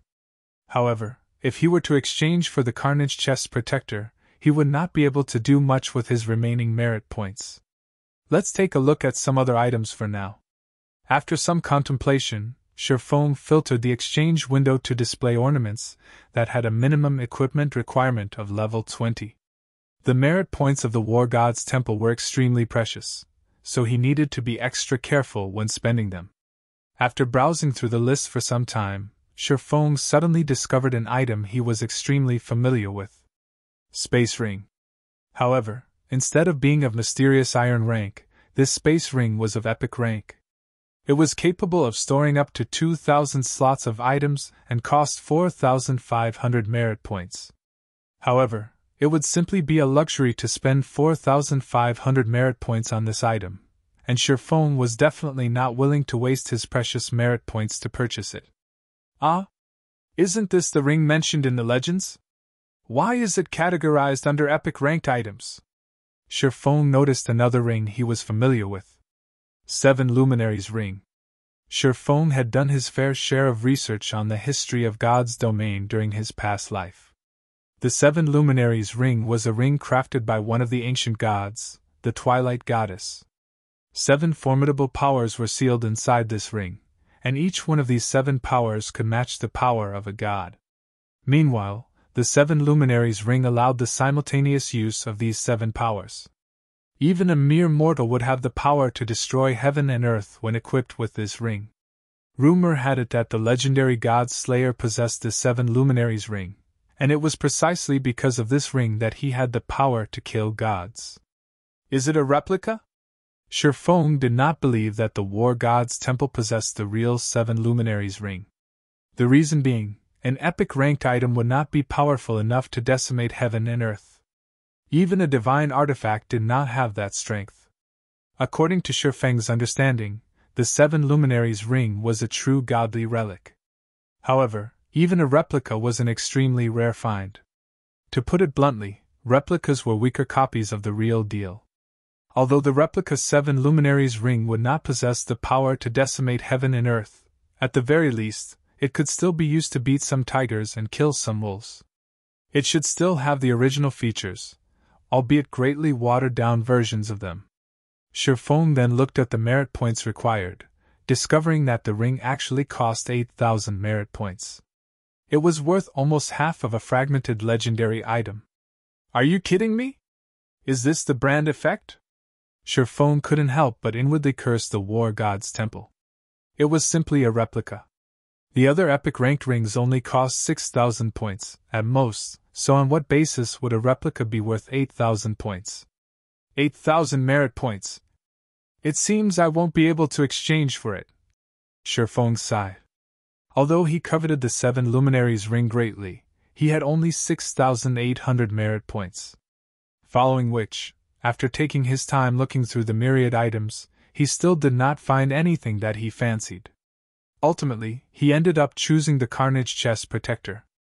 As for the 7 Luminaries Ring, he could only slowly accumulate merit points and exchange for it in the future. System: 6,000 merit points are required to exchange for the Carnage Chest Protector. Current merit points in possession: 6,800. Do you wish to exchange? Sherfong immediately clicked. Yes. System: player's reputation with the War God's Temple has reached 3,000 points. Player is allowed to pay 20% of the required merit points using gold coins. Do you wish to pay using gold coins? It can't be, right? I can also pay using gold coins. Sherfong grew ecstatic. He had hope of obtaining the 7 Luminaries Ring now. Currently, he needed to pay 1,800 gold coins for 1,200 merit points. This meant that each merit point was equivalent to 1 gold 50 silvers. Such a price was much more expensive than just simply buying epic ranked items on the market, where one epic ranked item was worth only around 1,000 gold. If 6,000 merit points were converted to gold coins, that would be a total of 9,000 gold. This price was at least 8 to 9 times more expensive than the markets. The system was truly blackheart. However, this was a rare chance for Sherfong. If he could pay a portion of the merit points required using gold coins, he would be more than willing to do so. Following which, Sherfong chose to exchange for the 7 Luminaries Ring instead. 20% of 8,000 merit points would be 1,600 points, which would be 2,400 gold coins. At this stage of the game, average players would be glad just to have a few extra silver coins to spend, and spending 20 to 30 silver coins at once would be considered an extravagance. As for gold coins, average players might not even know what these things looked like. Currently, 1 gold coin could be sold for 11,000 credits. Meanwhile, 2,400 gold coins would be worth over 25 million credits. Even a first-rate guild would not spend so much money just to obtain an epic-ranked item, not to mention spending 2,400 gold coins. If Aqua Rose were to find out about this matter, she would definitely label Sherfong a spendthrift. However, Sherfone chose to pay the 2,400 gold coins without hesitation. He had 5,000 gold on his person at this time, having originally intended to use this money to purchase a stall in Starmoon City. Now, though, doing so was no longer possible. After completing the exchange, a purple gold crystal ring appeared on Sherfang's palm. There were 7 different gems inlaid into the ring, and the entire ring itself exuded a faint purple aura. It looked absolutely luxurious and fascinating. Chapter 299 One word. Chapter 299 One word. Underscore. When Sherfone received the ring, he could not help but grow excited. In the past, a legendary item had been sold for tens of millions of credits at the world auction. At that time, the news had thoroughly shocked the entire world. Many people felt that the person who purchased the legendary item was a complete fool. After all, it was simply an item inside a virtual world. It was nothing more than a data-generated item. Only a person whose head was caught in the door would spend so much money to purchase it. Now, if Sherfone converted the War God's Temple merit points and gold coins he had spent into credits, the total amount would be even higher than the price of the auctioned legendary item. More importantly, he had spent such a large sum just to obtain an epic item, which was 2 ranks lower than a legendary item. However, even if Sherfone were called a fool several hundred times over, he would still be willing to do what he had done without hesitation. He was only afraid that he would not get such a chance. Back then, countless people had ridiculed the person who purchased the legendary item as a big fool. Later on, however, that person became the guild leader of King's Return, Odin. King's Return was a super guild, and the territories it occupied surpassed even an empire. Meanwhile, as the guild leader of such an amazing guild, Odin was in existence that made everyone feel fear and respect. The wealth and status he possessed was simply unimaginable. Did anyone laugh at him after that? The answer was, no.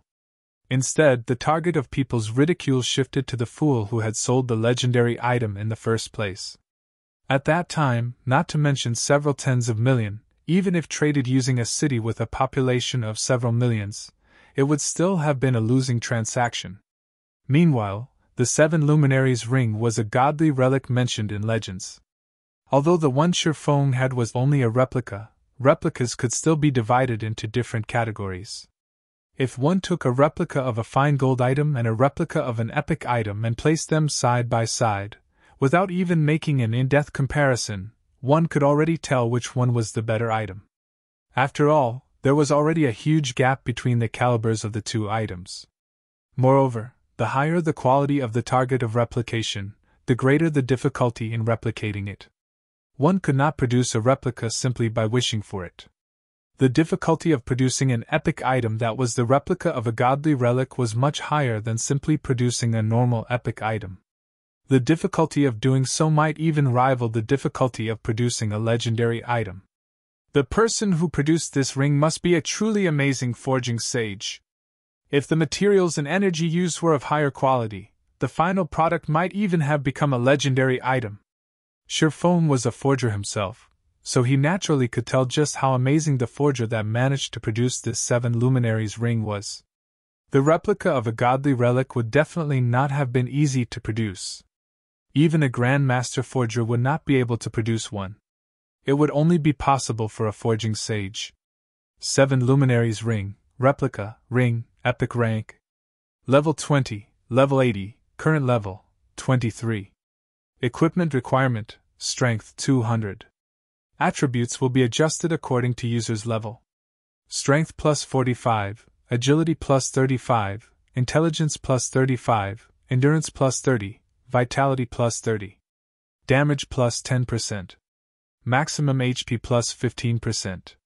Ignore levels plus 10. All skills plus 2 levels. All items level requirement reduced by 5 levels. Additional skill dash. 7 Luminaries aura. There are 7 different auras: earth, water, wind, fire, time, illusion, and space. Only one aura can be used each time, and there will be a cooldown of 1 minute when changing between auras. Aura of Earth. Level 1, requires 1 million EXP to upgrade to level 2. Defense increased by 30%. Damage taken reduced by 20%. Activatable skill dash. Absolute defense, provides immunity to 7 attacks. Cooldown, 1 minute 30 seconds. Aura of Water. Level 1, requires 1 million EXP to upgrade to level 2. Received healing increased by 30%. Cast consumption reduced by 20%. Activatable skill dash. Life Bloom, heals selected target for 10% HP every second for 30 seconds. Cooldown, 1 minute 30 seconds. Aura of Wind. Level 1, requires 1 million EXP to upgrade to level 2. Movement speed increased by 20%. Attack speed increased by 20%. Agility increased by 15%. Activatable skill dash. Wind Rider, enables temporary flight and movement speed increase of 100% for 15 seconds. Cooldown, 2 minutes. Aura of Fire. Level 1, requires 1 million EXP to upgrade to level 2. Damage increased by 30%. Target's defense reduced by 20%. Activatable skill dash. Firestorm, inflicts 500% damage within a range of 10 by 10 yards for 5 seconds. Cooldown 5 minutes. Aura of Time. Level 1, requires 2 million EXP to upgrade to level 2. Cooldown of all skills reduced by 20%. Enemies within a 100-yard radius will have their movement speed and attack speed reduced by 20%, and cooldown of skills increased by 20%. Activatable skill dash. Absolute Time, prevents enemies within a range of 50 by 50 yards from using any skills or tools for 20 seconds. Cooldown 3 minutes. Aura of Illusion. Level 1, requires 2 million EXP to upgrade to level 2. All attributes increased by 20%. Enemies within a 100-yard radius will have all their attributes reduced by 20%. Activatable skill dash. Fantasy World, immunity to all magic damage and 10% of magic damage received will be converted to healing to recover player's HP for 10 seconds. Cooldown 3 minutes. Aura of Space. Level 1, requires 2 million EXP to upgrade to level 2. Immunity to all control and restricting effects. Activatable skill dash. Space Movement, instantly move to any location within a radius of 300,000 yards. Cooldown, 10 minutes. As expected of a Godly Relics replica. Even if it is only at epic rank, apart from the basic attributes it provides being inferior to a legendary item, its other aspects are much stronger. Feng's surprise reached its limits after he read the attributes of the 7 Luminaries ring. This was the first time Feng was seeing the exact abilities of the 7 Luminaries ring. At this moment, Feng finally understood why the legends had said that even an ordinary mortal would have the ability to decimate heaven and earth when in possession of the genuine 7 Luminaries ring. One could even kill gods with this ring. Meanwhile, the 7 Luminaries ring in Feng's hand was only a replica. It was also only at epic rank, and it was tens of thousands of miles away from being comparable to the genuine article. However, even if it was only an epic ranked replica, in Feng's eyes, it was already a miniature godly relic. It could easily outshine any other epic item. It would be great if I could upgrade this epic rank 7 Luminaries ring to legendary rank. Feng could not help but start fantasizing. If he could raise the 7 Luminaries ring's rank to legendary, then its value would become immeasurable. At that time, only divine artifacts would be able to suppress it. After Feng equipped the 7 Luminaries ring, his attributes greatly increased. His intelligence reached 91 points, only a small distance short of 120 points. I can use the Aura of Earth when acting as an MT, Aura of Water when acting as a healer, Aura of Wind when hunting or escaping, Aura of Fire when battling, Aura of Time and Aura of Illusion when fighting in a team battle, and Aura of Space when I'm in a hurry. This ring covers almost every possible situation. It truly is the most powerful epic item. Feng had mostly grasped the uses of the 7 auras in the 7 Luminaries ring. It really made one wonder just how powerful the genuine godly relic was. Just as Sherfone was fantasizing about the genuine godly relic, he suddenly thought of another matter. If he used the aura of space, he could still make it if he hurried to the Silverleaf Forest right now. After all, a distance of 300,000 yards could generally cover 2 regions. Sherfone could first teleport to Stream Fort from White River City. Afterwards, he only needed to pass through 4 regions in order to arrive at the Silverleaf Forest. Under normal circumstances, even if Sherfone ran with all his might, he would still need around 5 hours to travel across these 4 regions. However, now that Sherfone could instantly travel across 2 regions, he might even arrive at the Silverleaf Forest before Gentle Snow's reinforcements did. Thinking so, Sherfone immediately departed from the War God's Temple and headed towards the teleportation hall of Starmoon City. Chapter 300 Midway Interception. Chapter 300 Midway Interception. The Silverleaf Forest, also called the Silver Forest by players, was a place filled with monsters ranging from level 18 to level 25. It was a rich land. As to why it was called rich, it was because the monsters here were a great source for high-quality leather. These leathers were important materials used in the production of bags and leather armor. Moreover, the monsters here also dropped high-quality meat. Most importantly, however, there were a total of 14 field bosses present in this Silverleaf Forest. Field bosses were one of the main sources of income for guilds. Also, unlike team dungeons, which would reset only once every 3 days, field bosses respawned daily. The improvement these field bosses could bring to a guild's equipment was quite significant. It was also the reason why Fire Dance had led Zero Wing's core team here to kill field bosses. Now, however, the Silverleaf Forest swarmed with members of Dark Star. These players were grouped into smaller teams of a dozen or so players and larger teams with as many as 100 or so players. Meanwhile, each and every one of these players was currently out searching for members of Zero Wing. Master Tyrant, we need to speed up our operations. If we wait until Gentle Snow's people arrive, it will be difficult if we wish to wipe out Zero Wing's main force, South Wolf said as he looked at Lone Tyrant.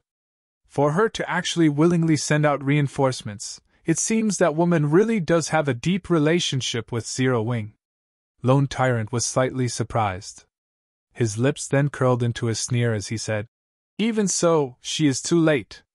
We've already searched through the majority of this Silverleaf Forest. We've also tightly blockaded the 3 exits for this place. In addition, we've also placed a guild war order to seal off the entire Silverleaf Forest, so the bastards won't be able to simply return to the city using a return scroll. It won't be long before we will find them and get rid of them. However, even if they did use a return scroll and return to the city, their red names would get them killed by the guards the moment they arrived. They would also get locked up and lose their freedom for a long period of time. Such a penalty would be much worse than simply getting killed by us." South Wolf nodded in agreement. In order to deal with Zero Wing's main force this time, Dark Star had spared no effort, sending out all the elite members it had. Even Underworld had sent a team of Underworld guards into the fray. There were over 10,000 players participating in the hunt this time around, and of those, 6,000 were used to hinder Zero Wing's reinforcements. With its current power, Zero Wing definitely could not contend against these 6,000 players. However, South Wolf himself could not help but admit that Zero Wing indeed possessed some real ability. Even when they were ambushed, they had still reacted in an extremely calm manner. They had immediately launched a counterattack and bravely fought back. Moreover, many within their ranks possessed relatively good techniques. This time, in order to kill the few hundred elite members of Zero Wing, Dark Star had lost over 1,000 members. South Wolf found this result simply unbelievable. The reason being, of the 1,000+ members that died, over 300 were elite members of Dark Star. Their fighting techniques could definitely be considered first-rate. The most unbelievable part was that even a few members of the Underworld Guards had been killed by Zero Wing. However, that was it. So what if Zero Wing was top-notch when it came to dungeon raiding? In a field battle, numbers triumph over everything else. This was an unchangeable fact for all games. It's a pity that we didn't manage to locate Black Flame or Yifeng. If we could deal with them as well, we can thoroughly remove Zero Wing's name from White River City. We'll see if they dare act presumptuously in front of young Master Feng again. South Wolf's hatred of Shi Feng had never dissipated in the slightest, and he had always intended to fulfill the words he had spoken before. However, now that they were about to get rid of Zero Wing's main force, the anger in his heart had lessened slightly. Relax, those two will soon be finished as well. In White River City, nobody can protect them. Even the elites led by Gentle Snow won't be able to do so, Lone Tyrant said proudly. How so?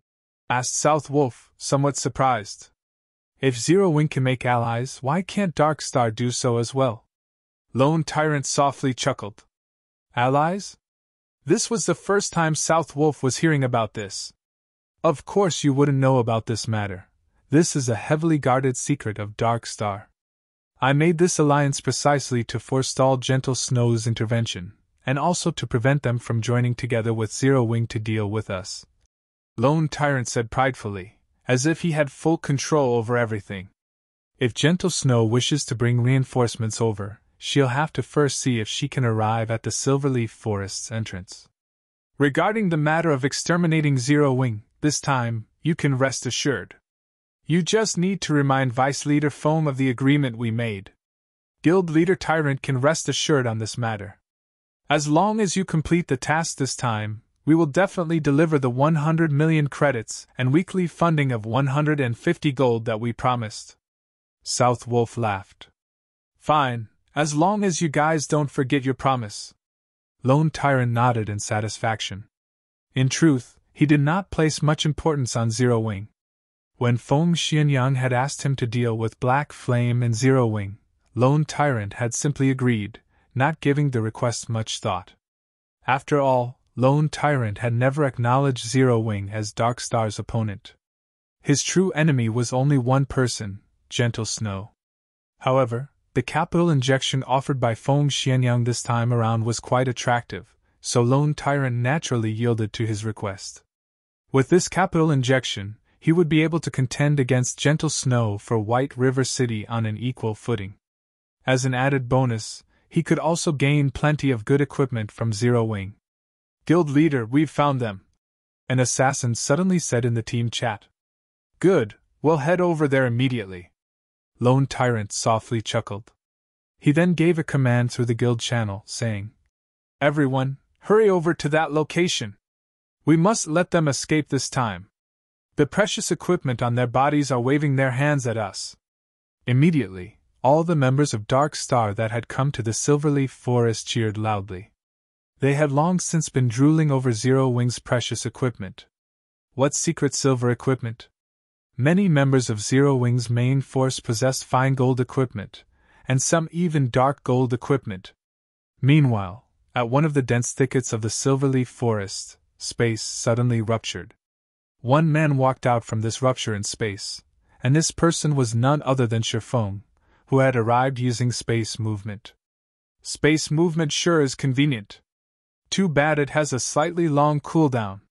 Shi Feng was liking the 7 luminaries ring more and more now. Shi Feng had taken less than an hour to get here from Starmoon City, even arriving ahead of Gentle Snow. Just as Shi Feng was about to contact Fire Dance, a call came from Gentle Snow. We got ambushed by 500 or so elite players, so it may be a little later before we can reach the Silverleaf Forest. Gentle Snow apologized. Ambushed? Shi Feng was surprised. To actually muster so much manpower, that Lone Tyrant sure came prepared. We weren't ambushed by players from Dark Star. Gentle Snow shook her head. No? Is it Underworld then? Shi Feng couldn't help but feel amazed by Underworld's strength. It definitely should not be easy to field so many players for this hunt. Yet, they were actually able to deploy another 500-plus elites to hinder Gentle Snow. The organization known as Underworld really possessed a powerful framework. No. They're elites from World Dominators. My guess is that Dark Star has already joined hands with World Dominators. Gentle Snow then suggested. It won't be possible for my side to break through any time soon. If your reinforcements really can't break through, you all should just give up. If we wait until World Dominator's troops head over there and carry out a pincer attack against you, then Zero Wing will truly be finished. I know. Sherfone fully understood the situation now. Darkstar wasn't planning on just giving a huge blow to Zero Wing this time. Instead, they intended to wipe out Zero Wing, removing it as a threat completely. Chapter 301 Fangs. Chapter 301 Fangs. The reinforcements from Ouroboros definitely won't make it now. Zero Wing's forces had also been blocked at the outer perimeter of the Silverleaf Forest. According to Sherfang's understanding, Darkstar currently had over 3,000 members searching inside the Silverleaf Forest, including practically all of Darkstar's elites. The 6,000 or so players blockading the outer perimeter were merely cannon fodder. If this stalemate continued, World Dominators might succeed in carrying out a pincer attack with Darkstar, annihilating Zero Wing's forces. Aqua, would it be possible to break through on your side? Sherfone contacted Aqua Rose and asked. With the current numbers we have at hand, definitely not. However, I've already mentioned this matter in the guild channel and have sent for more members to hurry over. We should be able to gather another 3,000 members in half an hour. The level and quality of equipment of our guild members are much higher than Darkstar's, so as long as we can join with these 3,000 members, we can break through their blockade, Aqua Rose said confidently. She had faith in their guild's combat prowess. Although Zero Wing had far fewer members than Darkstar, with Darkstar having well over 30,000 members, there wasn't much of a difference in the number of elite players each guild possessed. Of Darkstar's 30,000 members, more than 10,000 were newbies around level 10. Meanwhile, the elites that managed to reach level 16 only numbered around 6,000. On the other hand, despite recruiting only a small amount of players, their member count only hovering slightly above 5,000, there were actually over 4,000 elites in Zero Wing who were over level 16. If other guilds discovered this fact, they would be shocked. This was also why Aqua Rose had maintained an optimistic view of Zero Wing's future. As long as Zero Wing could assemble these remaining 3,000 members, they could easily deal with Darkstar's 6,000 extras. However, it would be impossible for them to engage in an all-out war against Darkstar. After all, there was still a big gap in the total number of elites each guild possessed. On top of that, Darkstar still had over 10,000 extras. Even if their combat prowess was weak, they could still overwhelm and kill Zero Wing's elites using the advantage of numbers. I understand. World Dominators is currently hindering Gentle Snow's group. You should stop trying to break through into the Silverleaf Forest from your side. Instead, turn around and begin a pincer attack on World Dominators. Let's take this chance to kick them out of White River City. Sherfone issued his commands after some thought. However, Sherfang's words had shocked Aqua Rose into a daze. Guild leader, we're here to save people. Wouldn't it be a bad idea to start a war with World Dominators right now? Aqua Rose asked worriedly. World Dominators was a first-rate guild. Although the main force of World Dominators was not based in White River City, they still should not be taken lightly. Just like Ouroboros, even though their main force was based outside of White River City, they were still the top guild in White River City. Moreover, wasn't World Dominators similarly one of the top 6 guilds in White River City? If Zero Wing headed over and attacked the members of World Dominators right now, it would be a declaration of war. Dealing with Darkstar was already a huge headache. If they had to face another one of the top 6 guilds in White River City, how could Zero Wing continue mingling in White River City? It'll be alright, just go. Remember, the moment you arrive, immediately use a guild war order to seal the location. Don't allow anyone from World Dominators to use a return scroll to leave that area, and make sure you kill every single one of those bastards. Teach them that there is a price to pay if they wish to take advantage of Zero Wing. Sherfone growled murderously.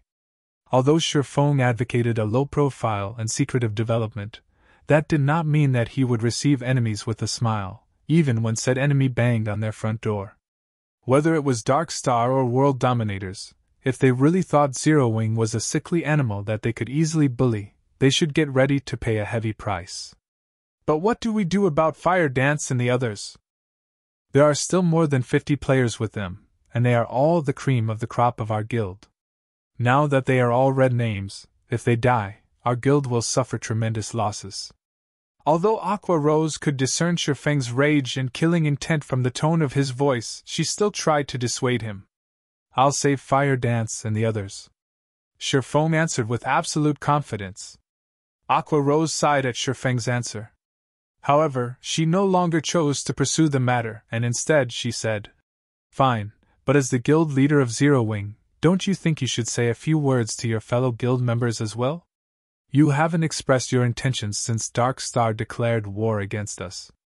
Although nobody in the guild has said anything about it, considering the weight of this incident and the declaration of war against world dominators, how can you stay silent? After the war with Dark Star began, both murderous intentions and excitement swept through everyone in Zero Wing. Many in the guild had expressed their eagerness for vengeance, speaking in the guild channel about how they were going to teach the bastards from Dark Star a lesson and show Dark Star know how amazing Zero Wing was. However, as the intensity of the battle between both guilds grew, and the number of deaths increased, the atmosphere in Zero Wing became heavy. Even though they had fought for so long, they still hadn't managed to break past Dark Star's blockade around the Silverleaf Forest. The number of dead Zero Wing elites inside the Silverleaf Forest also grew as time passed. Hence, it was inevitable that Zero Wing's momentum would falter. At this point, most of the Zero Wing members had already lost their motivation to continue fighting, not to mention carrying out a pincer attack on world dominators. Fang, of course, was aware of Aqua Rose's concerns. However, compared to just speaking through the guild channel, Fang had taken more decisive action and directly uploaded a post to the official forums. Dark Star, today you've dared to send tens of thousands of players to hunt the hundreds of players of Zero Wing. My Zero Wing guild will return this slight 100-fold. Even if we're down to our very last breath, we will massacre your 30,000 members as payback. The name of Black Flame, the chief forger of Starmoon Kingdom, had long since spread throughout the Starmoon Kingdom. Moreover, Zero Wing was also the first guild to own a guild residence. The moment this post uploaded, it immediately garnered the attention of the residents of Starmoon Kingdom. Crap. Are they starting an all-out war? I show my support for Zero Wing. Zero Wing is as amazing as expected. Even though there are only several hundred, Dark Star actually had to send tens of thousands of players to hunt them. Does anybody know the final result?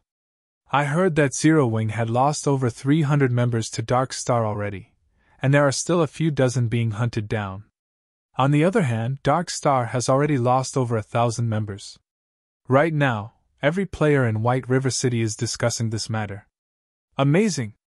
With just several hundred players on their side, even when faced with more than 10,000 players, they can still kill over 1,000 players.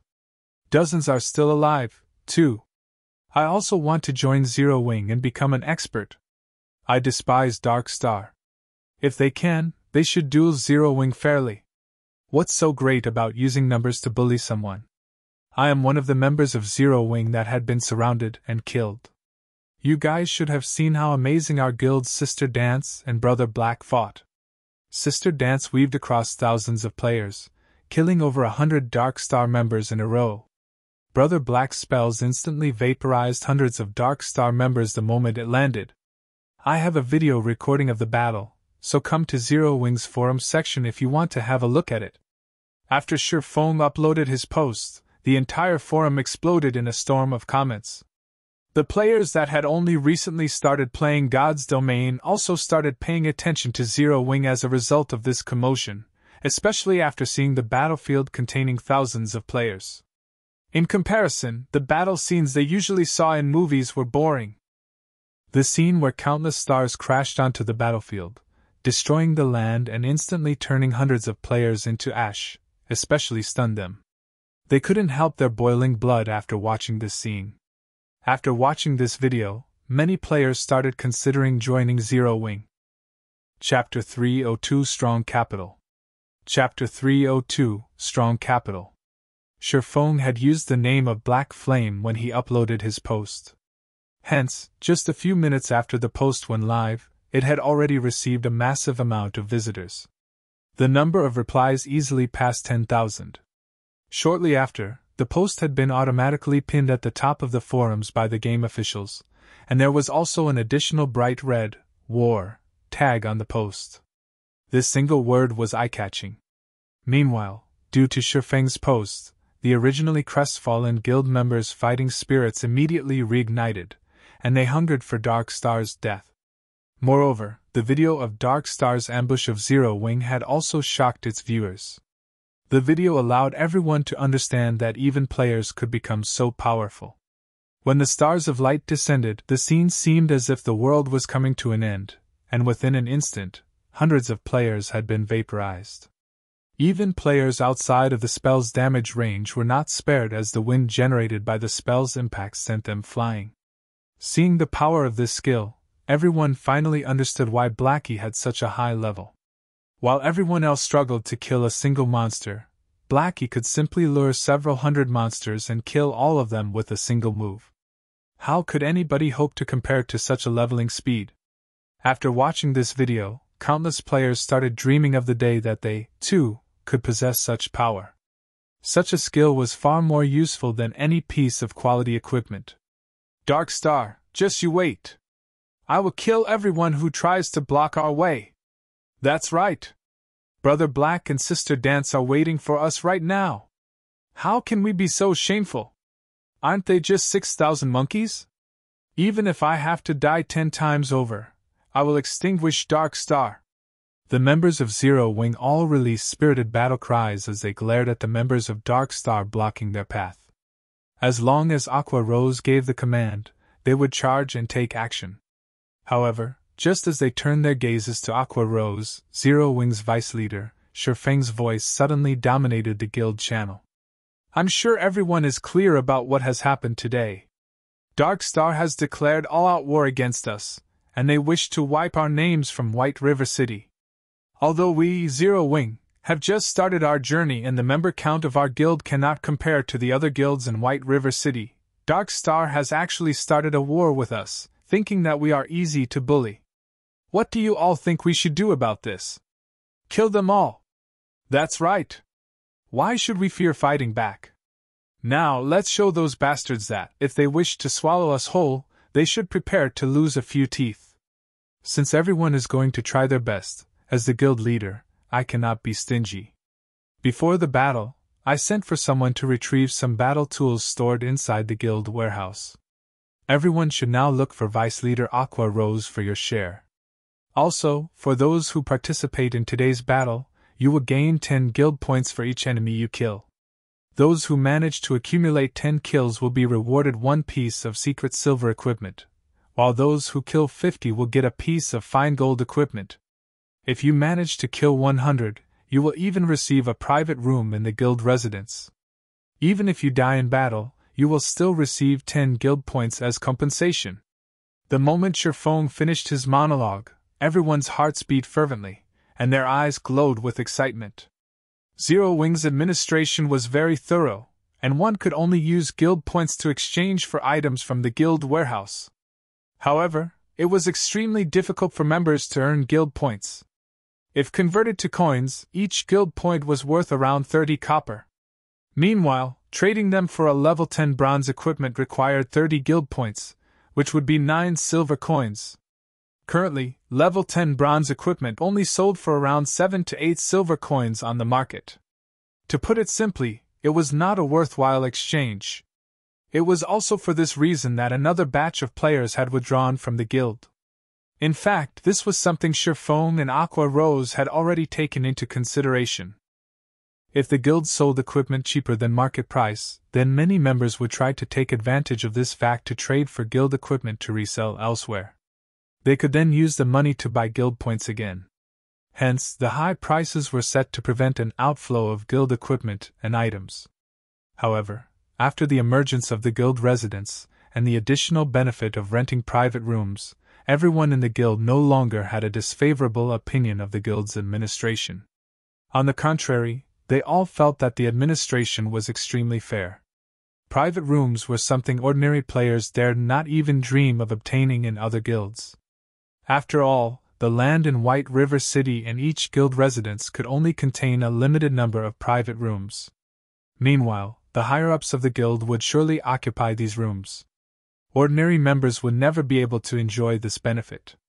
Yet Zero Wing had defied all expectations and actually opened up a few private rooms for ordinary members. Ordinary members of Zero Wing could actually rent these private rooms for a low cost of only 2 guild points per day. Although the price was slightly higher than staying a night at a hotel, unlike hotels, one could accumulate double EXP buffs from private rooms.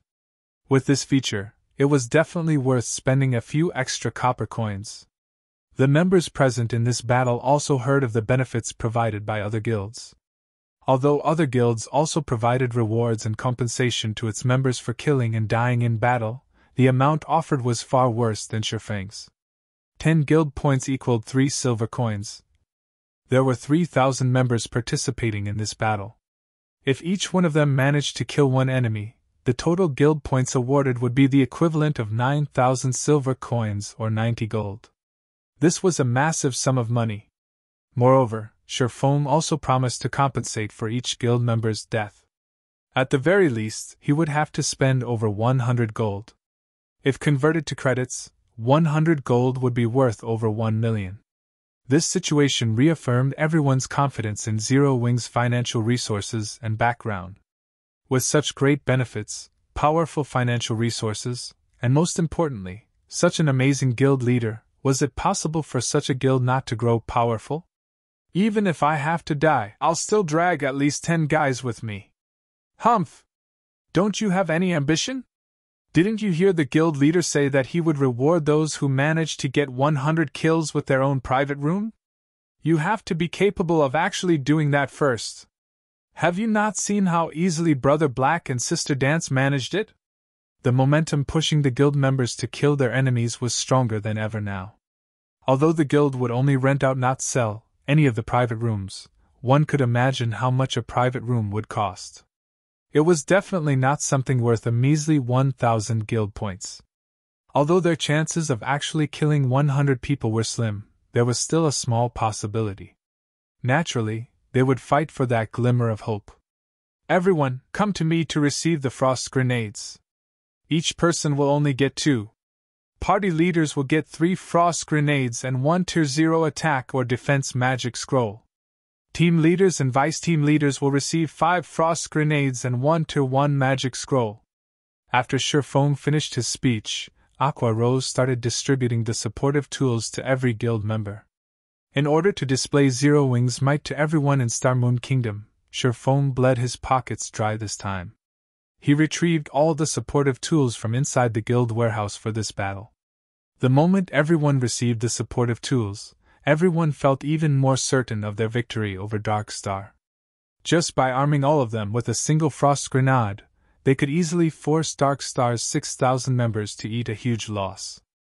Adding in the control effect of the frost grenades, their chances of defeating these 6,000 players increased by at least 30%. Vice Leader Aqua, how should we fight? We'll all listen to your commands. That's right. With these tools of war, I can easily kill over 10 people and earn a ton. 100 people, here I come. Let's hope that those bastards don't run away. Everyone started joking around as they felt confident in defeating Dark Star now. Since everyone is ready, follow me. Aqua Rose nodded. The next moment, however, she turned around and ran in the opposite direction of the Silverleaf Forest. Chapter 303 Hold Nothing Back. Chapter 303 Hold Nothing Back. Deep inside the Silverleaf Forest. Boss, I don't know what's going on with Zero Wing, but they've retreated from Silverleaf Forest's entrance. An assassin who used stealth to stalk Zero Wing's troops reported in the team chat. It seems that they're giving up on trying to get in. Ha! That black flame made such a bold statement, yet now, he's fleeing with his tail between his legs. If we upload this news to the forums, he will definitely become a laughing stock.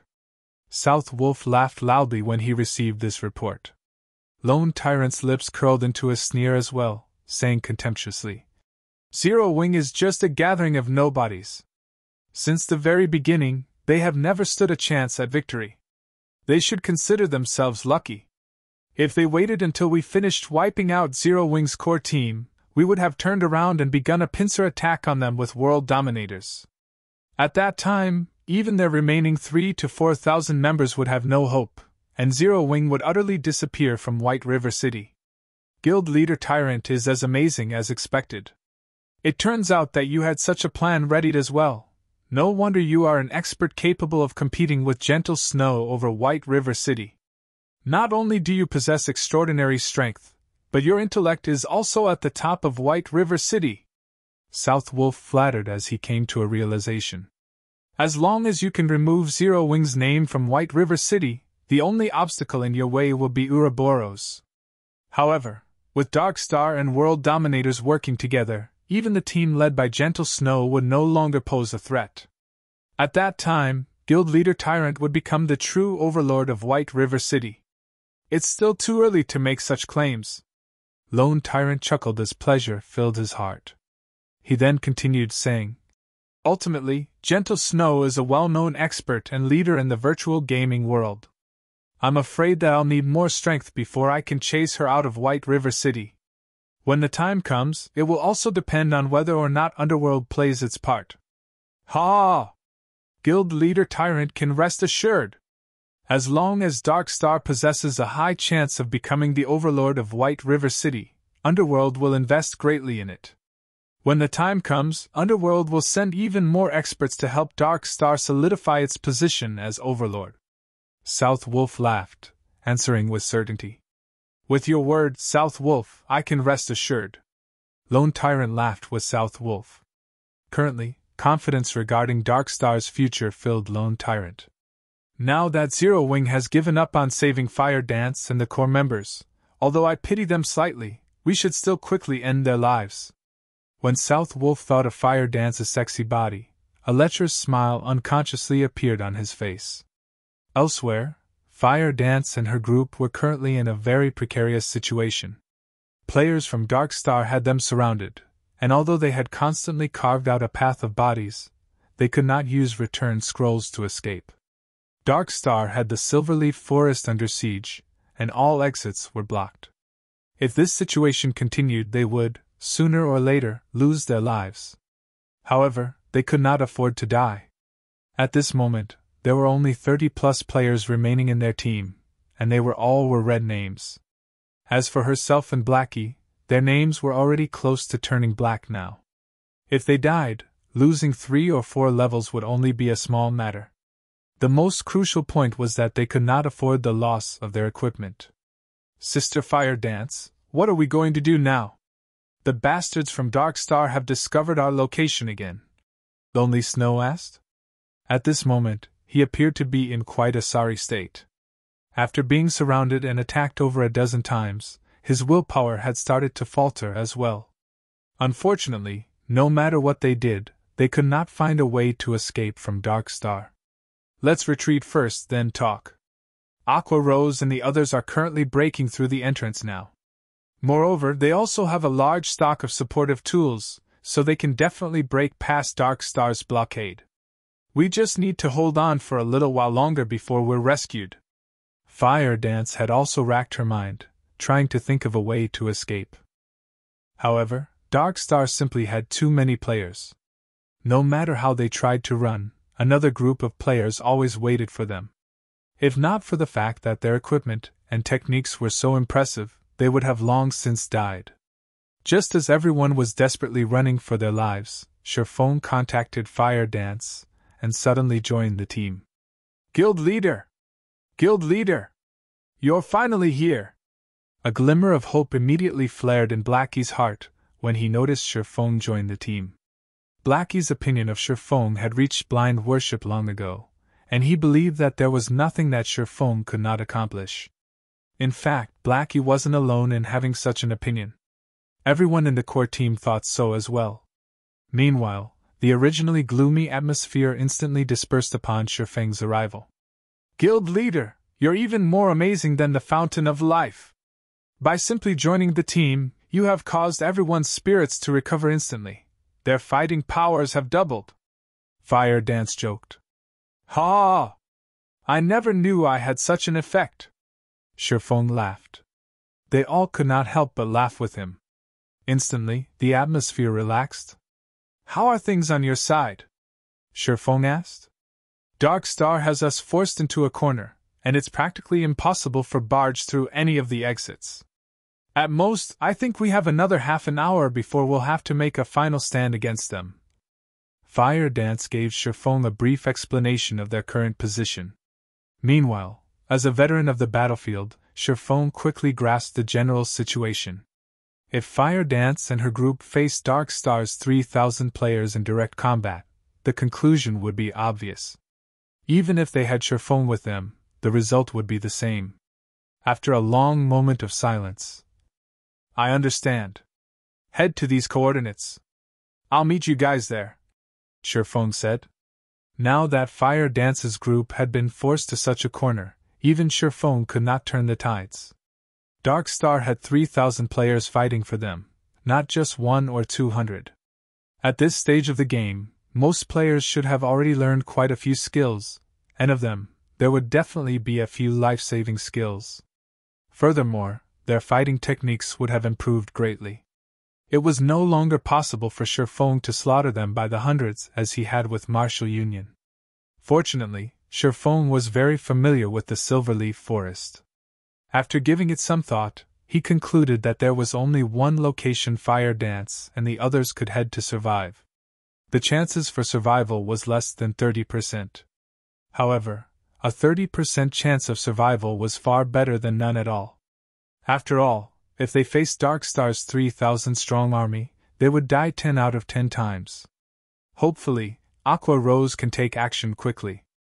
Otherwise, we really will suffer a total defeat. Following which, Sherfone disconnected his call with Fire Dance.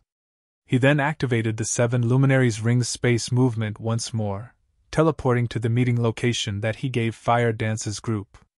Although Guild War Orders could seal off the usage of teleportation scrolls, they were completely useless against the power of the 7 Luminaries Ring.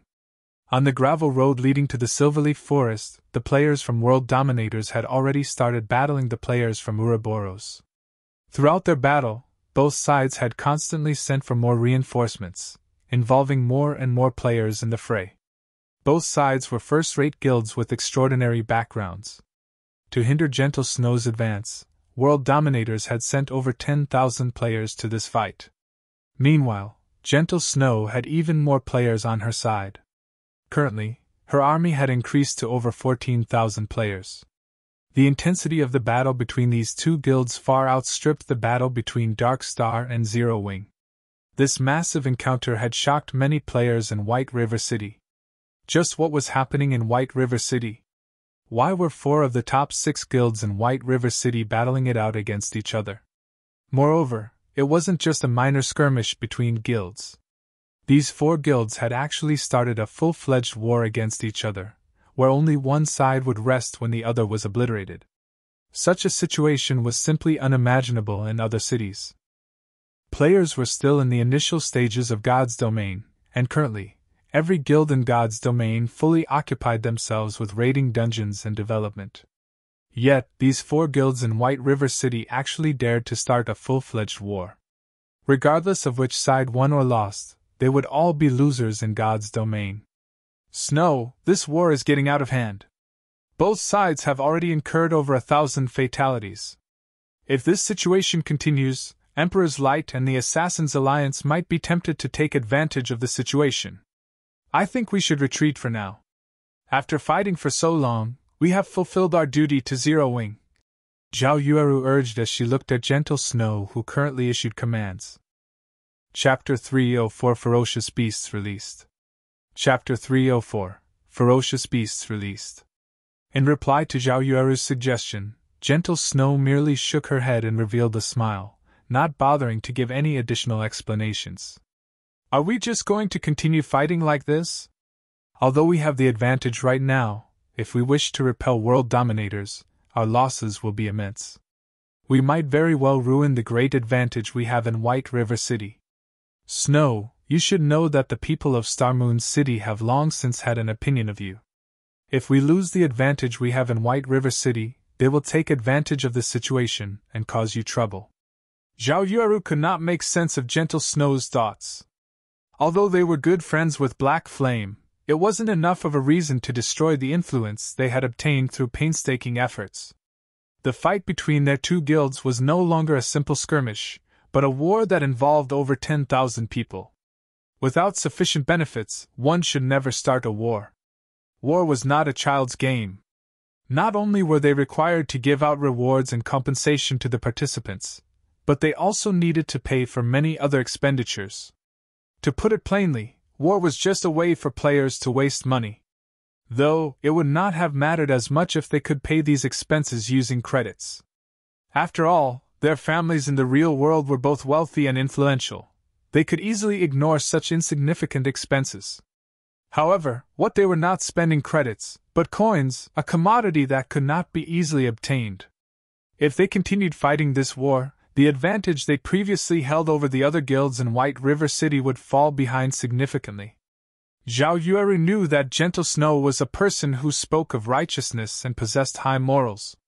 If it were for a personal matter, she would never allow her companions to fight in such a desperate war. It was also the reason many experts willingly followed and respected her. Even if it were for personal reasons, Gentle Snow absolutely would not drag in the entirety of Ouroboros and White River City. Is Zero Wing truly worth the effort to attempt to win this battle and protect them? Zhao Yueru asked in confusion. Yes. I believe my own foresight. Gentle Snow's crystal-clear eyes glowed with firm confidence. In truth, Gentle Snow wanted to say that she believed in Black Flame and Yifeng's potential. In addition, there was also a great power hidden behind Black Flame. Even to this moment, Gentle Snow had yet to glean any important information about Black Flame. Not only could he form a connection with the Star Street trading firm, but he was also allowed to sell his products there. This was definitely not a feat that any ordinary power could help achieve. At the very least, to this day, Gentle Snow had yet to find any other guild successfully forming a relationship with the NPCs of a trading firm. Moreover, the experts in Zero Wing had practically appeared from thin air. If one claimed that no power supported Zero Wing from behind, then how was it even possible for a recently established guild like Zero Wing to draw in so many experts? Hence, Gentle Snow felt confident that she had made the right decision. However, if Gentle Snow discovered that Shifeng had simply recruited people in Jinhai City who had been experts in the past, just what would her expression be? As the desperate battle between Ouroboros and World Dominators continued, the vice leader of World Dominators, Blood Halberd, experienced a slight headache. Has that Gentle Snow gone insane? Isn't she just helping out some foreign guild? Is there a need to try so desperately? Blood Halberd appeared disappointed and confused as he looked at the casualty report he had received. As of this moment, they had lost over 1,500 players. Just the compensation they had to pay out had already reached astronomical amounts. The more Blood Halberd read the death toll written in the report, the darker his expression became. No matter how he considered things, World Dominators would undertake a huge loss this time. Guild Leader Tyrant, World Dominators has incurred an immense loss due to your great plan. If you don't compensate us appropriately, don't blame me if the relationship between our guilds turns sour. Blood Halberd was furious now. He felt that Lone Tyrant had used him as cannon fodder. Vice Leader Blood, please calm your anger. This entire incident was purely an accident. I did not expect Gentle Snow to be a man. Rest assured, I will definitely compensate you for your losses. Lone Tyrant agreed to Blood Halberd's demands without hesitation. Or to put it in another way, he did not dare hesitate. Although Dark Star was powerful in White River City, it was still weaker than Ouroboros. If a misunderstanding occurred with World Dominators, it would be a disaster if they joined hands with Ouroboros to deal with Dark Star. Hence, Lone Tyrant had no choice but to compensate them. After all, he was the one who had requested World Dominators to hinder Ouroboros. However, Lone Tyrant's heart ached when he thought about how he needed to compensate for over 1,500 deaths. Fine. Since Guild Leader Tyrant has made such a promise, I won't say anything more. While Blood Halberd and Lone Tyrant conversed, Aqua Rose and the members of Zero Wing finally arrived at the battlefield between Ouroboros and World Dominators. "It's up to all of you now," Sherfong spoke in the guild channel. "Guild leader, leave it to us. At worst, we will just have to die once. No matter what, we are going to teach World Dominators that, if they wish to join hands with Darkstar to face us, they'd better not think of leaving unscathed. Right. Since they wish to start a war, we will show them that anybody who dares provoke Zero Wing will suffer the consequences." Energy filled the 3,000-plus members of Zero Wing that had hurried to the battlefield. The moment Sherfong gave the order, they would instantly transform into ferocious beasts and tear apart their enemies. "Good, listen to my command. Assassins, your job is to use stealth and sneak over to World Dominators' healers. Shield warriors, guardian knights, berserkers, and swordsmen, all of you are to charge into the heart of World Dominators and break their formation. Healers, follow the group closely and keep everyone in the unit alive. As for ranged attackers, block their path of retreat. We will not let a single one of them leave here alive. Aqua Rose will be in charge of commanding the ranged classes." Under Sherfeng's commands, everyone from Zero Wing took organized action. Very quickly, more than 300 assassins snuck to World Dominators' rear lines. Meanwhile, as all of the players from World Dominators were occupied with their battle against Ouroboros, none of them managed to discover the forces of Zero Wing arriving behind them, let alone the assassins sneaking up on them. "Assassins, confirm your targets. Have 2 people deal with each target and kill the healers with certainty. Do not give World Dominators a chance to react," Sherfong said in the guild channel. "Guild leader, we're in position," the assassin party leader reported. "Good. On the count of 5, take action together. After the assassins make their move, shield warriors and guardian knights, remember to activate your life-saving skills immediately as you start your charge. You all are to become a wall for everyone else and block of every bit of damage sent at you. As you move closer to World Dominators, everyone is to attack using the frost grenades that you received to break their first line of defense. Afterward, shatter their formation. Does everyone understand?" Sherfong said. Following which, as Sherfong started his countdown, everyone began to grow nervous. It was especially true for the assassins tasked with launching the first attacks. Meanwhile, the healers of World Dominators stood comfortably in their positions as they carried out their duties. None of them had any sense of danger instilled in them at all. However, they could not be blamed for this.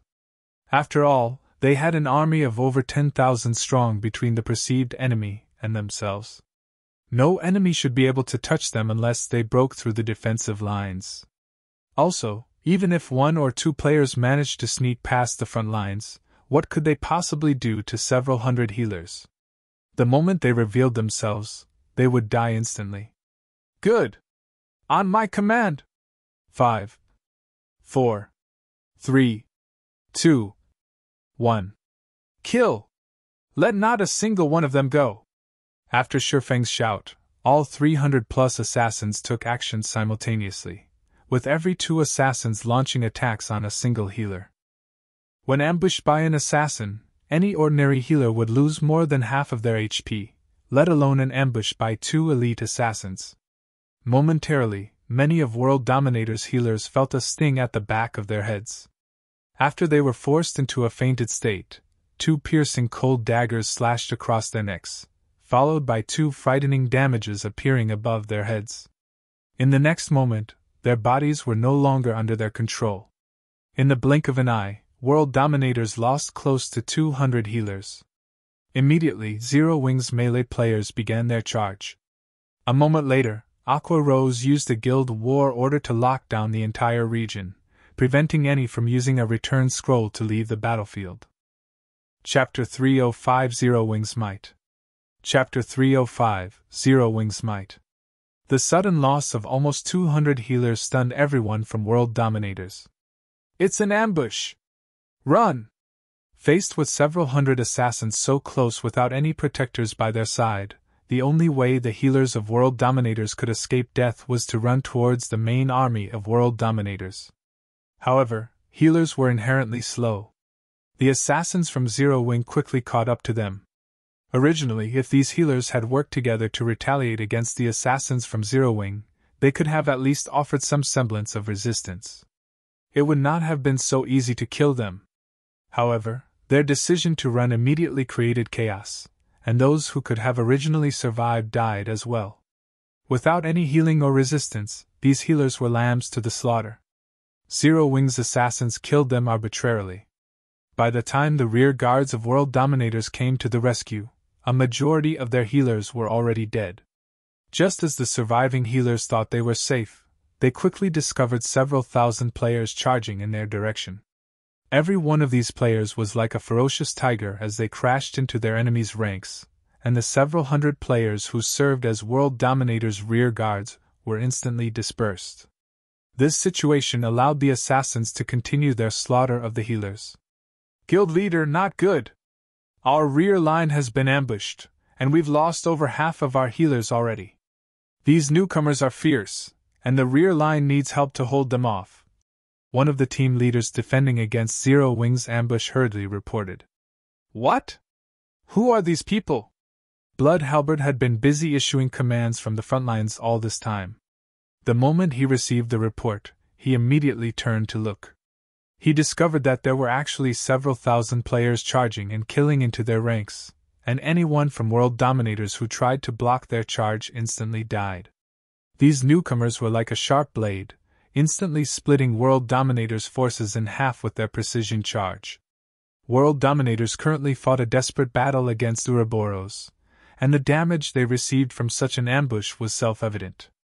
Without the healer's support, the shield warriors and guardian knights who stood on the front lines rapidly fell, one after another. The front line was also continuously forced into a retreat, and within moments, over 100 players from world dominators had died.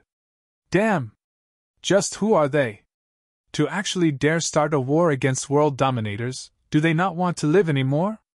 Blood Halberd's eyes had already become blood red from anger. He wished he could immediately chop their ambushers into a million pieces. "Guild leader, they're wearing a six-winged emblem on their chests. They should be players from Zero Wing," a ranger reported. "Zero Wing? Weren't they fighting Dark Star? Why have they suddenly appeared here?" Questions filled Blood Halberd's mind. However, he halted his thoughts as he spoke through the guild's war channel. "These losers have actually dared ambush us. They're simply overestimating themselves. Everyone, turn around and focus all your attacks on Zero Wing. Wipe these fools from Zero Wing out first." Blood Halberd was one of the upper echelons of world dominators, and he had experienced many battles that involved tens of thousands of players in the past. Thus, he was very clear on what actions he needed to take right now.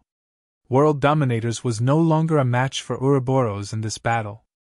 Now that Zero Wing had ambushed them from behind, launching a pincer attack with Ouroboros, World Dominators was in a fatal situation. If they continued this battle, they would suffer total annihilation. The only options they had was to either break through from one side, or defend their positions and wait for help. Since the second option was clearly not viable, the only option they had left was to break through and escape this battlefield. However, it was clearly impossible for them to break through from Ouroboros' side. That left them with annihilating Zero Wing. Regarding numbers and total combat power, World Dominators was above Zero Wing by leaps and bounds. Meanwhile, on Ouroboros' side, Gentle Snow very quickly noticed that someone had ambushed World Dominators. Moreover, the ambush came from directly behind World Dominators. Although Gentle Snow did not know who launched the attack, this was a great chance that she could not miss. They might even be able to give World Dominators a huge blow in this situation. "Everyone, charge forward! Don't let World Dominators reorganize their formation!"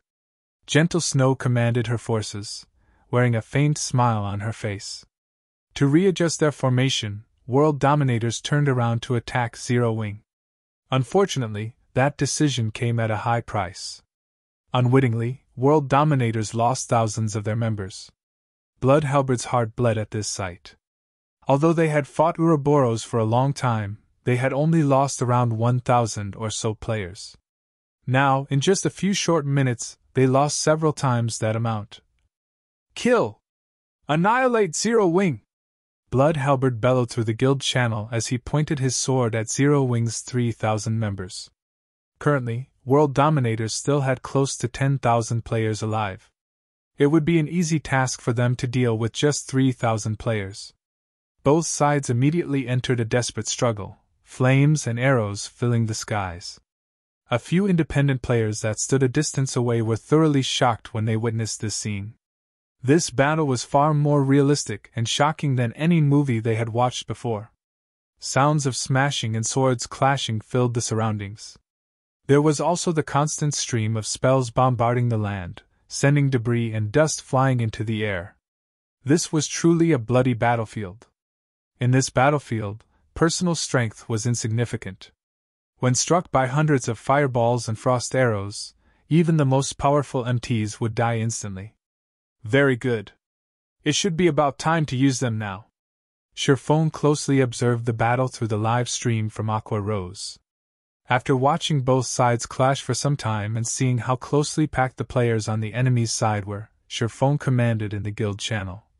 Use all your frost grenades and magic scrolls now. Hold nothing back and use all of them at once. The members of Zero Wing who had long since hungered for this moment immediately tossed the frost grenades in their hands. This time around, the members of Zero Wing only used basic frost grenades. Moreover, frost grenades were only half as effective when used against players, so each basic frost grenade only dealt 100 damage to players. However, with several thousand players using them simultaneously, the accumulated damage could easily exceed 10,000 points. Currently, a majority of the players in God's domain were around level 15, and even top-tier experts would be level 20 at best. Meanwhile, a level 20 shield warrior or guardian knight would only have around 3,000 HP. In the face of so many basic frost grenades, these players were cannon fodder. They could die at any given moment.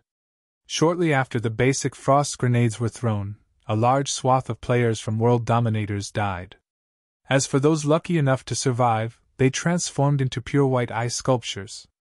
Immediately, the reinforcements from World Dominators who were just about to charge over were stunned stiff on the spot, intense fear permeating their hearts. As for Gentle Snow, who stood at a far distance, she had only noticed the center of the battlefield suddenly transforming into a snowy field. In this lush, green land surrounded by blistering hot temperatures, this white contrast made for relatively beautiful scenery. However, Blood Halberd was not in the mood to appreciate this pleasing sight. Zero Wing's combined frost grenade attack had instantly killed over 1,000 players. Adding in the follow-up control effect of the frost grenades and Ouroboros' continuous assault from behind, the death toll in this brief moment was at least 3,000. Moreover, even without this wave of frost grenades, Blood Halberd had discovered something very important. Although Zero Wing only had around 3,000 members, a large majority of them were elite players. Not only did they possess high levels, but their equipment was also of good quality. With these two advantages, these players could easily take on 2 to 3 average players. If the 10,000 or so players of World Dominators faced off against 3,000 average players, it would not take them very long to annihilate the latter and break out of this pincer attack. However, it was a completely different story if they faced 3,000 elite players. There was absolutely no way to break through this hurdle in a short time. Not to mention, they also had to pay a huge price to do so. It was the same situation when World Dominators had initially hindered Ouroboros' advance towards the Silverleaf Forest.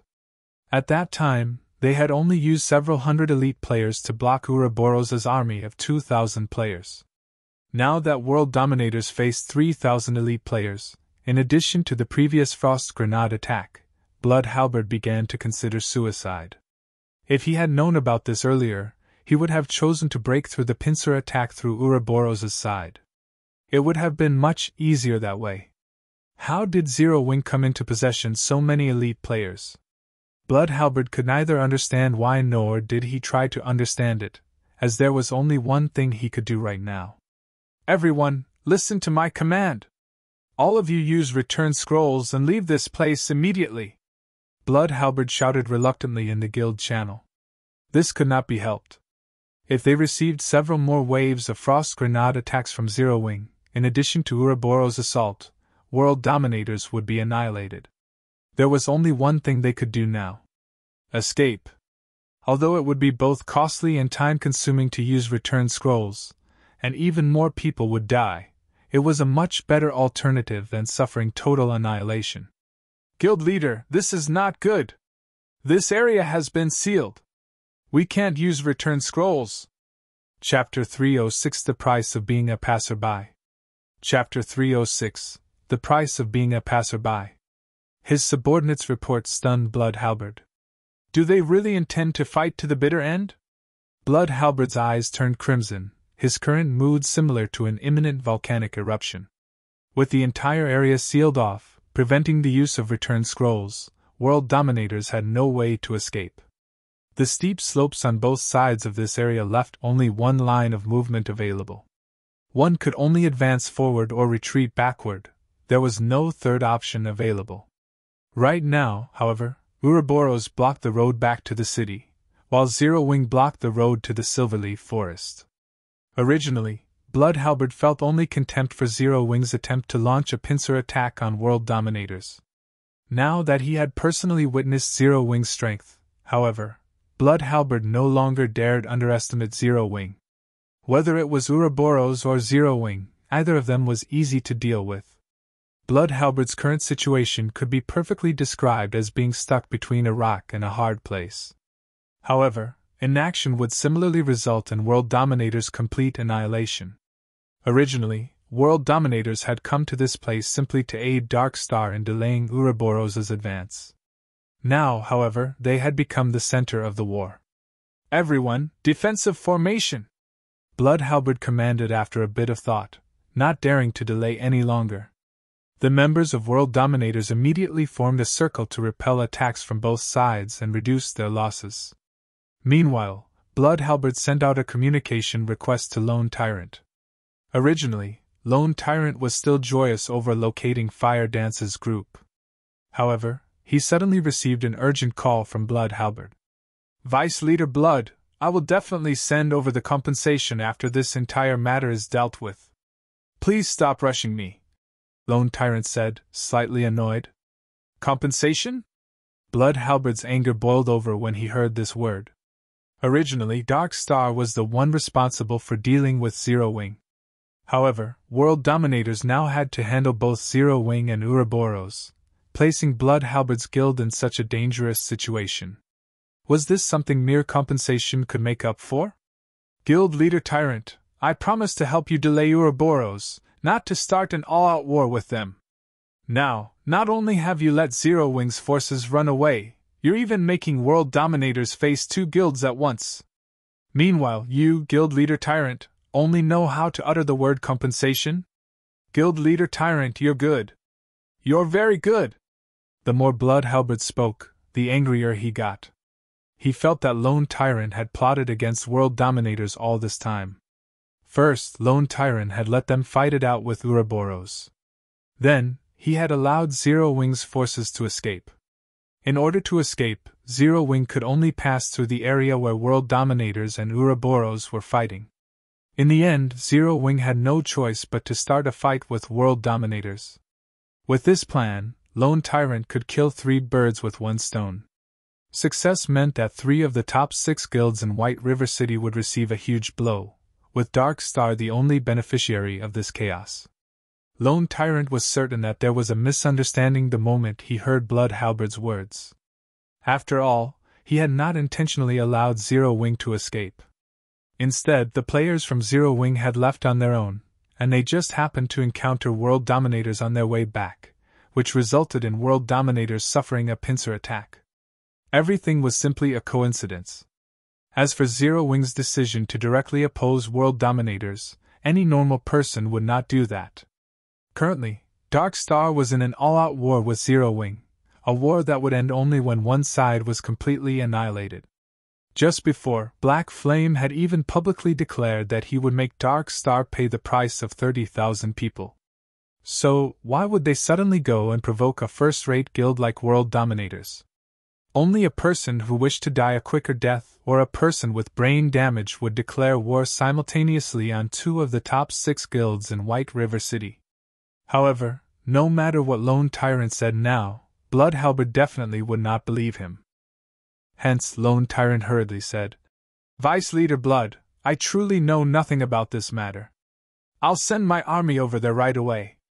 If we execute a pincer attack, I'm sure we can wipe out Zero Wing." "Well, come quickly then!"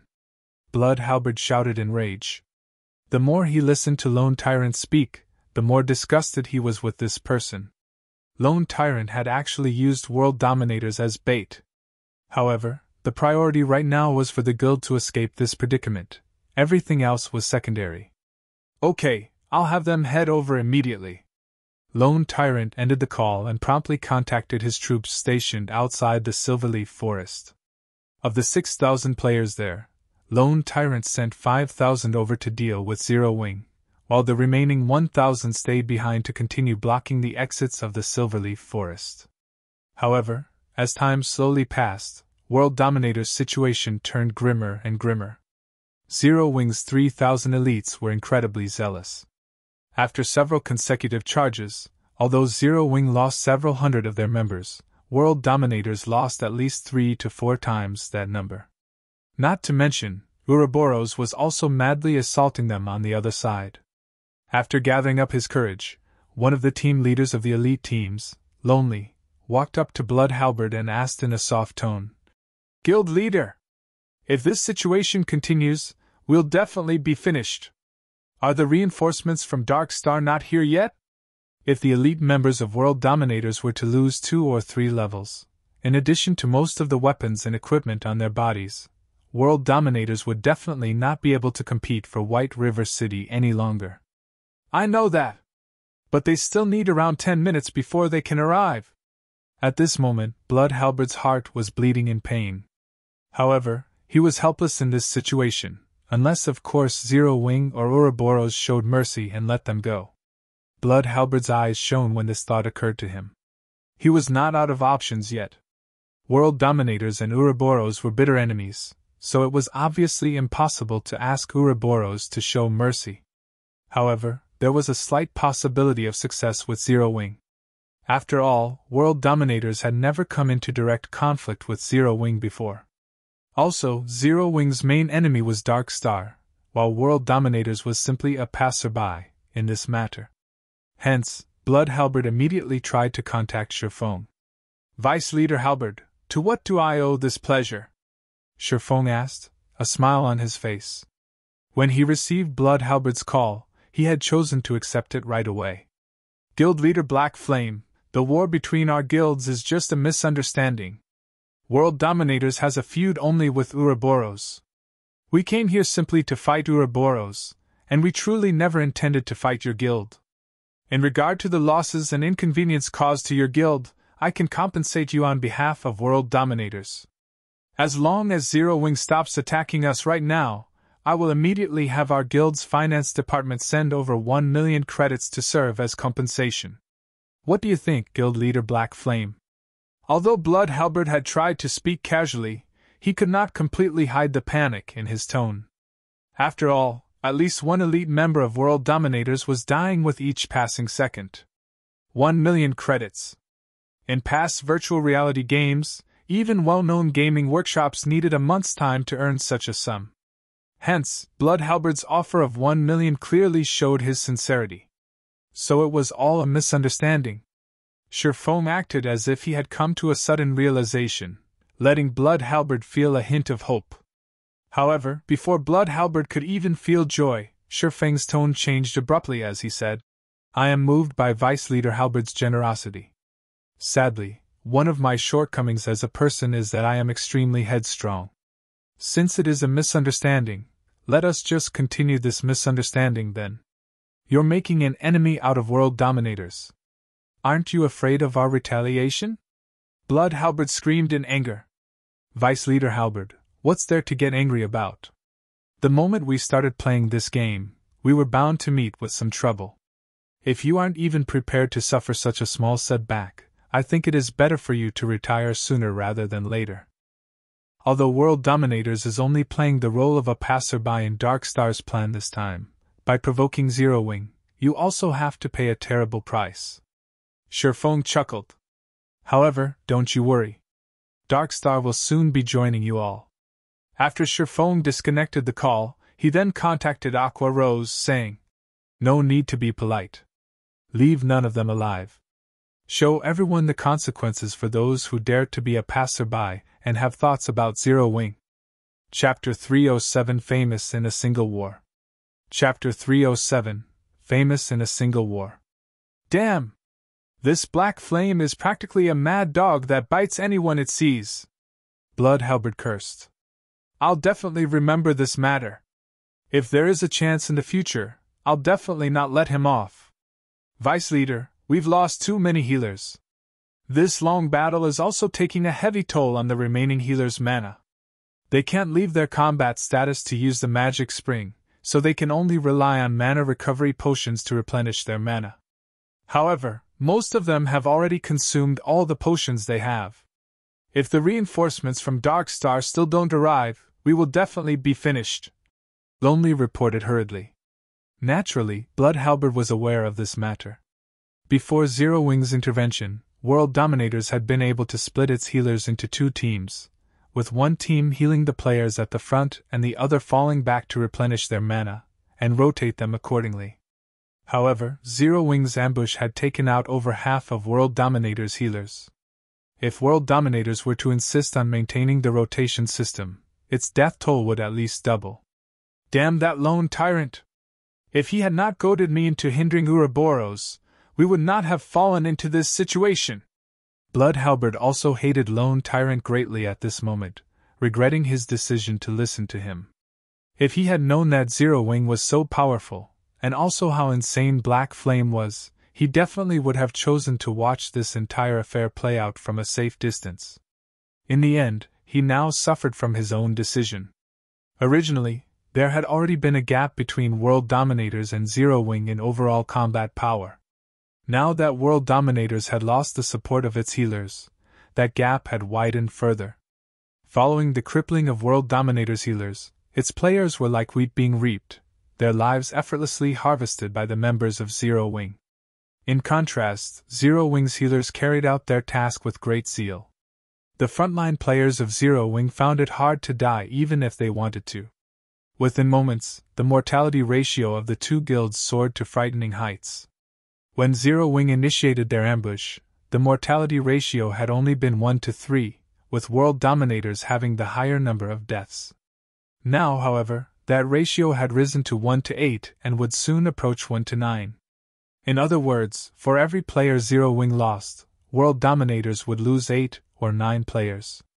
On the other front, the players from Ouroboros were fighting valiantly as well, and they had succeeded in pushing the original mortality ratio of 1 to 1. Up to the current ratio of 1 to 3.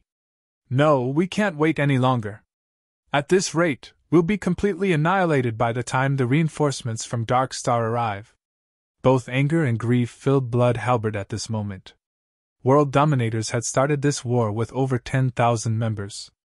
Yet now, only 5,000 or so members remained alive. Immediately, Blood Halberd shouted in the guild channel, "All of you, charge together with me! We're leaving with as many lives as we can." At Blood Halberd's command, everyone from World Dominators commenced a desperate charge while ignoring even the magical bombardments from enemy mages. Naturally, such an exodus only made it much easier for Zero Wing and Ouroboros to kill them. The price these two guilds had to pay also lessened greatly. However, with 5,000 plus players desperately trying to escape en masse, it was also impossible for the two guilds to kill every single one of them. In the end, less than 500 of the 10,000 plus members World Dominators had started this war with made it out alive. Everyone else died. After suffering such a massive loss, World Dominators no longer had any chance of competing for dominance in White River City. Zero Wing really is amazing. Although they only number around 3,000 or so, a large majority of them are actually elite players. After obtaining victory in this battle, Zhao Yueru had a renewed opinion of the guild called Zero Wing. With only around 5,000 members in Zero Wing, its total member count was not even comparable to a third-rate guild's.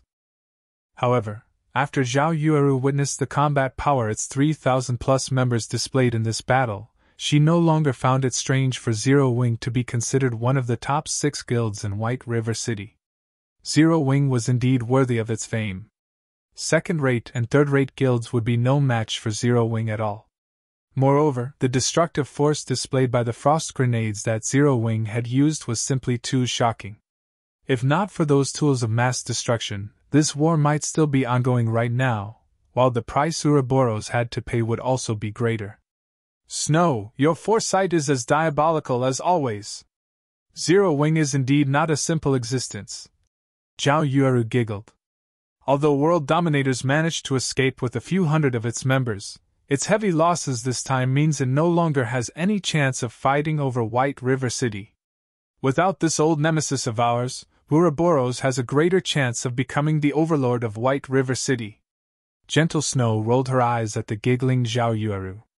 The girl actually dared describe her in such a way. However, Zero Wing's performance had truly surpassed her expectations. Although Zero Wing had a mere 3,000 or so members on their side, in the face of World Dominator's overwhelming numbers, Zero Wing had lost only a paltry 1,000 or so members. This was definitely a brilliant battle record. If the beginning of this battle had not been so intense, the peak of mortality occurring during this period of time, Zero Wing would have lost at most 500 or 600 members in this entire battle. Meanwhile, World Dominators had lost over 10,000 players. One could just see how powerful Zero Wing was. After the end of the battle, both sides started distributing the spoils of war. Even leaving aside the equipment that was originally dropped by both sides, the number of weapons and equipment dropped by the 10,000-plus players from World Dominators remained quite considerable. Very quickly, Aqua Rose and Gentle Snow agreed to split the loot in a 2-to-8 ratio based on the total value of all the equipment dropped. Zero Wing would receive 20% of the total loot, while Ouroboros would receive 80%. However, Zero Wing would mainly receive equipment of bronze rank or higher. Aqua Rose settled for such an unbalanced ratio due to Shifeng's arrangements. As to why Shifeng would propose such a division, firstly, it was his form of gratitude for Ouroboros' aid. Secondly, they had no use for that many pieces of equipment. The reason being, most of the equipment left behind by World Dominators were not even bronze rank. As for mysterious iron equipment, there were only a pitiful amount of them dropped in this battle. Arming the guild's normal members with such poor-quality equipment might be fine, but for the elite members, Shifeng had yet to fall to such a low standard. Hence, he was satisfied as long as he could obtain some bronze-ranked weapons and equipment to arm the newcomers of the guild. Meanwhile, after the battle involving tens of thousands of players ended, the independent players who had been observing it uploaded recordings of the entire battle to the forums. The battle instantly became a sensation in White River City. Nobody could have ever imagined that Zero Wing was actually so fierce. Its battle record was also brilliantly amazing. However, Zero Wing's decision to fight World Dominators confused many. Instead of killing the members of Dark Star, they had chosen to annihilate World Dominators, which had played the role of a passerby. Many people posted about Zero Wing's ruthlessness for such a decision.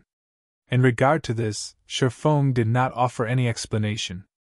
Even when Aqua Rose raised this matter to Shifeng, he only laughed it off without saying anything. In truth, Shifeng really did have his own motives for making such a decision. On one side, there was Dark Star, a guild supported by a gigantic existence like Underworld. On the other, there was World Dominators, a first-rate guild with an extraordinary background. If these two guilds cooperated to suppress Zero Wing, such an alliance would be detrimental to Zero Wing's development in White River City, even with the help of Ouroboros. After Shifeng found out that these two guilds had joined hands, the first thing he thought to do was to annihilate World Dominators in White River City. Although World Dominators was a first-rate guild, their main force was not based in Starmoon Kingdom. There were countless cities in God's domain. After World Dominators spread its forces widely, it had only a few experts in each city. The guild would only make a small investment in a small city like White River City. However, everything would change if world dominators truly had a good chance of becoming the overlord of White River City. At such a time, the guild would definitely increase its investments greatly, and then, world dominators' power in White River City would grow severalfold, making it even harder to deal with. In the past, Blood Halberd had achieved amazing feats in White River City. He also had the help of a first-rate expert like Lonely, so he had managed to develop the guild to the point where it had the possibility of becoming the overlord of White River City. As a result, world dominators had boosted the number of experts and funding it sent over, in order to solidify its influence over White River City. Thus, the guild's power in White River City greatly increased, and it became even more powerful than the current Ouroboros. Now that world dominators had decided to oppose Zero Wing, Sherfong definitely could not allow it to develop in White River City. Otherwise, they would have to face a powerful foe in the future. This was also the reason why Feng Xianyang decided to annihilate Zero Wing without hesitation, after Sherfong rejected Feng Xuanyang's proposal. Although Feng Xuanyang's decision was due in part to his vicious personality, the more important reason was how very great a potential a guild that possessed a guild residence had. If he did not destroy Zero Wing while the guild was still in its infancy, he would be raising a tiger to serve as his future enemy. Sherfeng's actions were exactly the same as Feng Xuanyang's. He was killing a powerful opponent that was still in its cradle. Meanwhile, world dominators starting a fight with Ouroboros at a place with only one escape route was the perfect chance for Sherfong to do so. Naturally, Sherfong would not let such a rare chance get away. Shortly after the battle with world dominators ended, Fire Dance and the others also arrived at the location Sherfong had appointed. Guild leader, we've already arrived at the location you specified. What are we supposed to do next? Fire Dance said in the team chat after confirming her group's location. You're tuning into the Phoenix Knights YouTube channel. Don't forget to subscribe and join us on this journey to catch the most captivating stories.